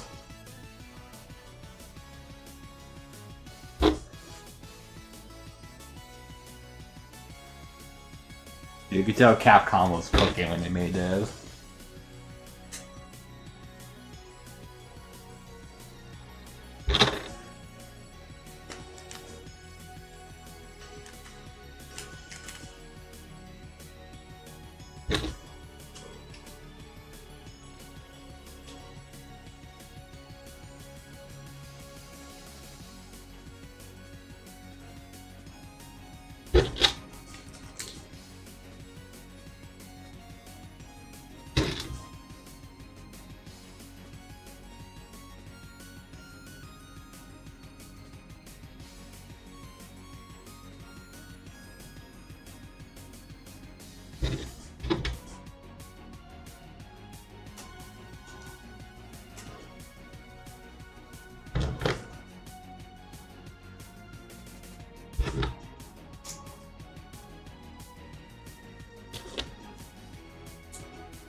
Okay, there's Mario.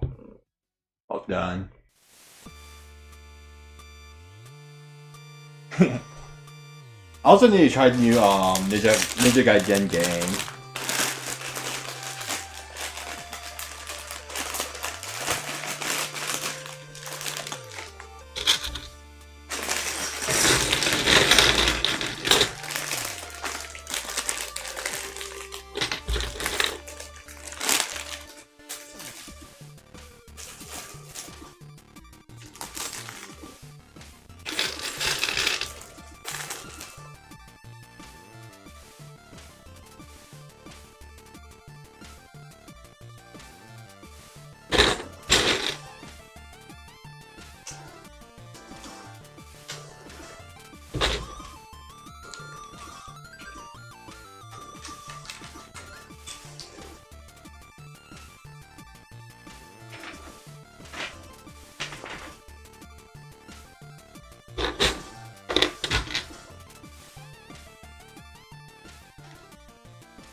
Damn, they got me building. The last part they want me built like a freaking.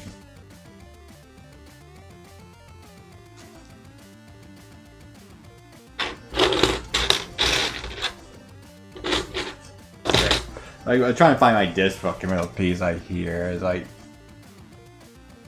a weird ass piece. It's like goddamn, where the fuck is it?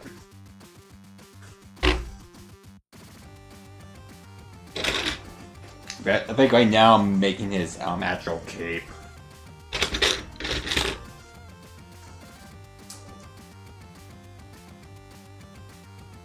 I'm trying to speed run this real quick because I'll probably end the stream here before like 4:30. I'm so close getting this done.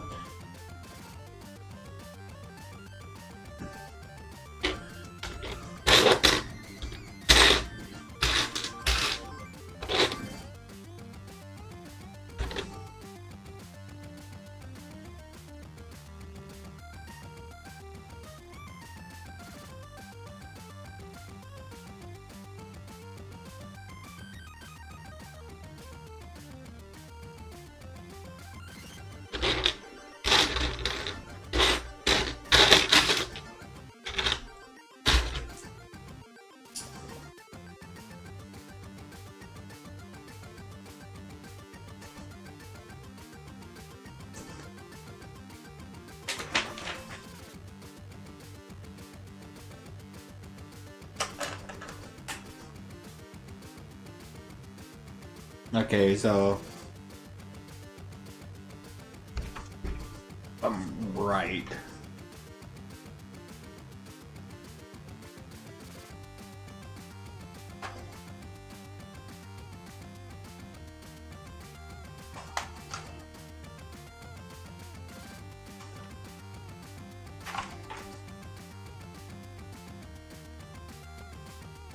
Okay.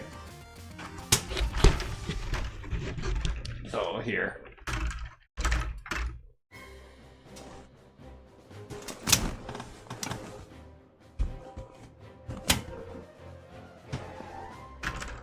You know.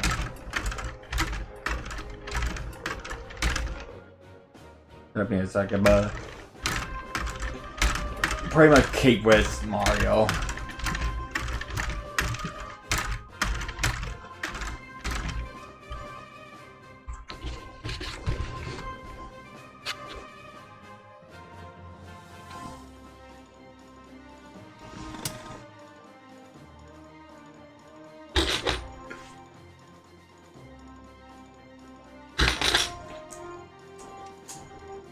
I'm making his own cape at the moment.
Oh, bye bye, no.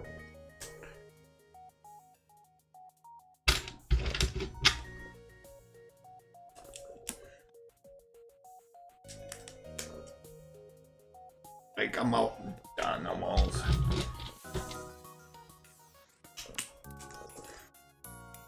It's kind of hard to do it on stream because right now my cat's. I don't want to move my cat. It's kind of like waiting where I was going to be.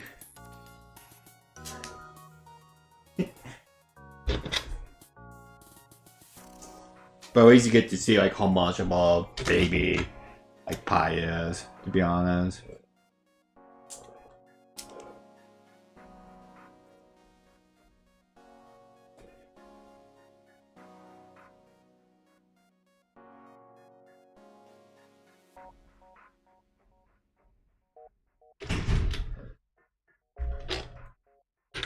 No, you can't steal the Lego Pie.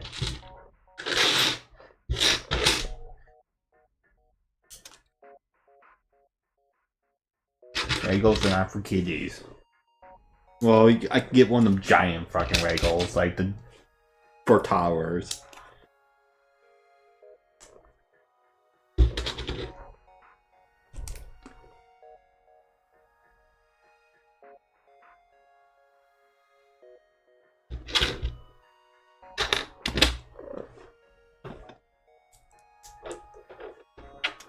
No, you can't steal the Legos.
I heard you still.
talking about.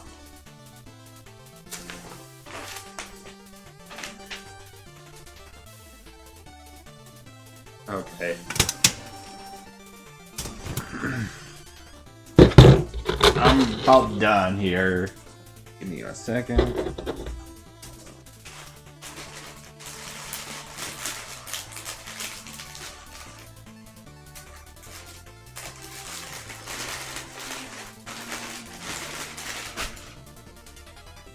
Here. Like,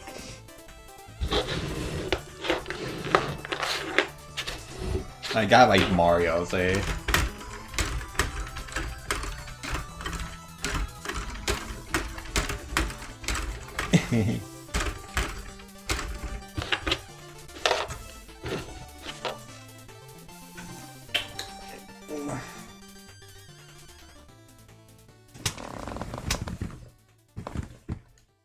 Now, let me see. I gotta take Mario off.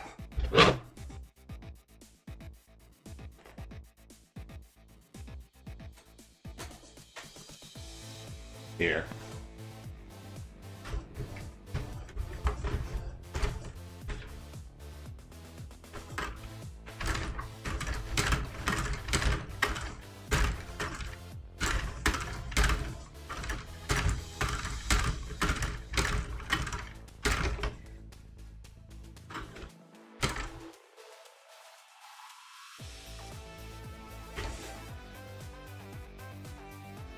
Okay. Here, give me 1 second.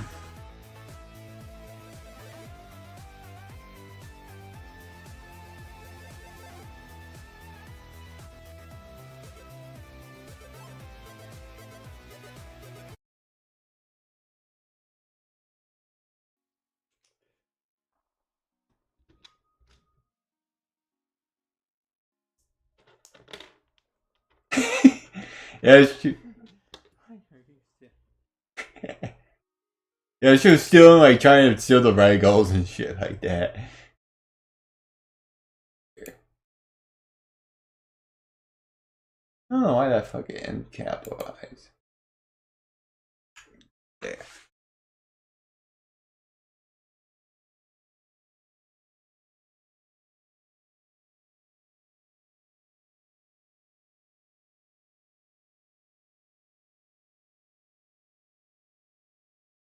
She's a cat, she's like...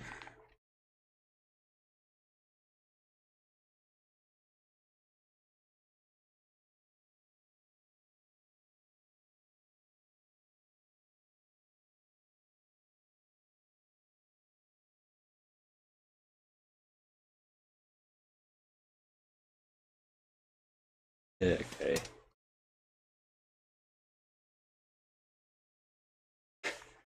Okay, here. YouTube.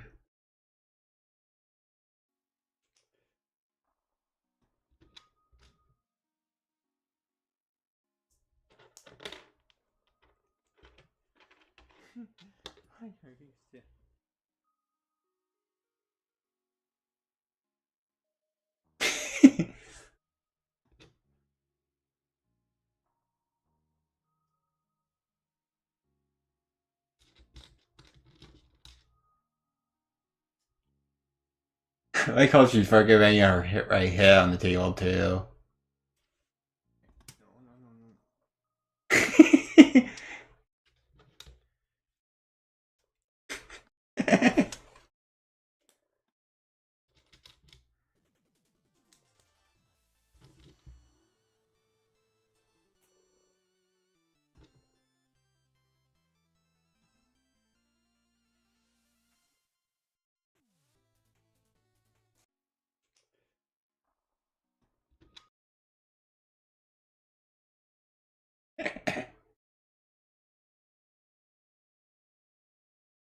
I got shit. Say that.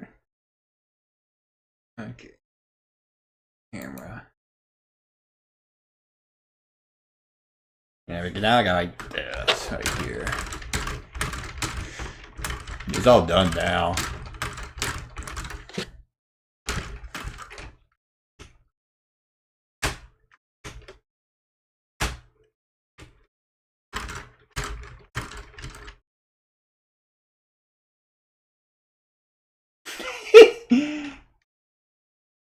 I am not sure. I have the NES one. I got a bill as well. I feel like that's going to take much longer than this one. Okay, you got a bit like the system. There's like a little TV, a cartridge. That's got like more pieces too. I do like a cape can move as well. And you can actually here.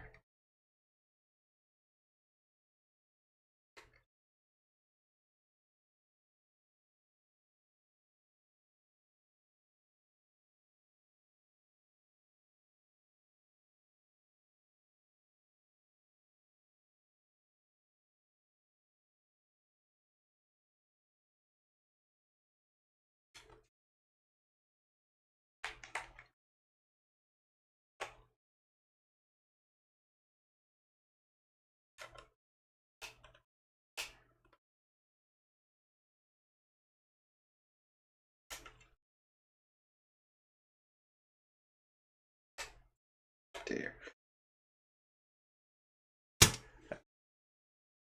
Imagine put the holes there just right and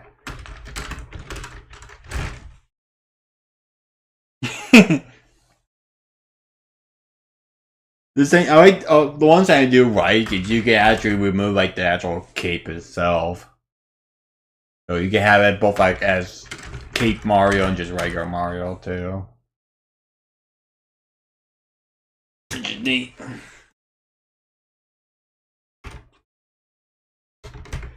Here. Yeah.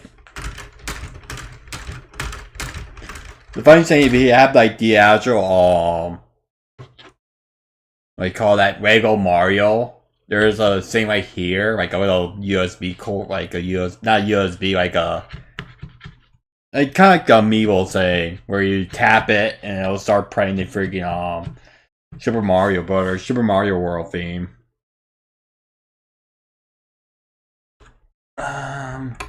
But yeah, I am going to end the stream here for tonight. I'm actually done with that.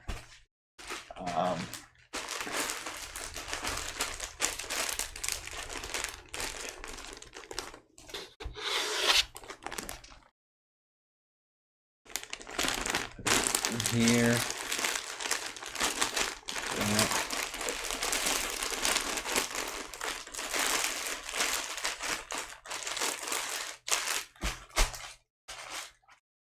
But yeah, I am puzzle stream. I need to do a puzzle stream. I actually got a couple puzzles.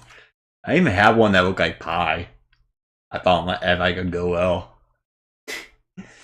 But I am going to end the stream here for tonight. Thanks for everyone that stopped by. If you like my content, please hit the like and subscribe button.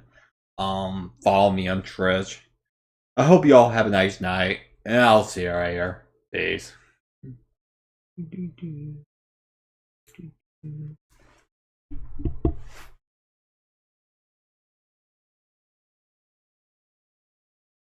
I also need to do a Sony stream as well 20 times.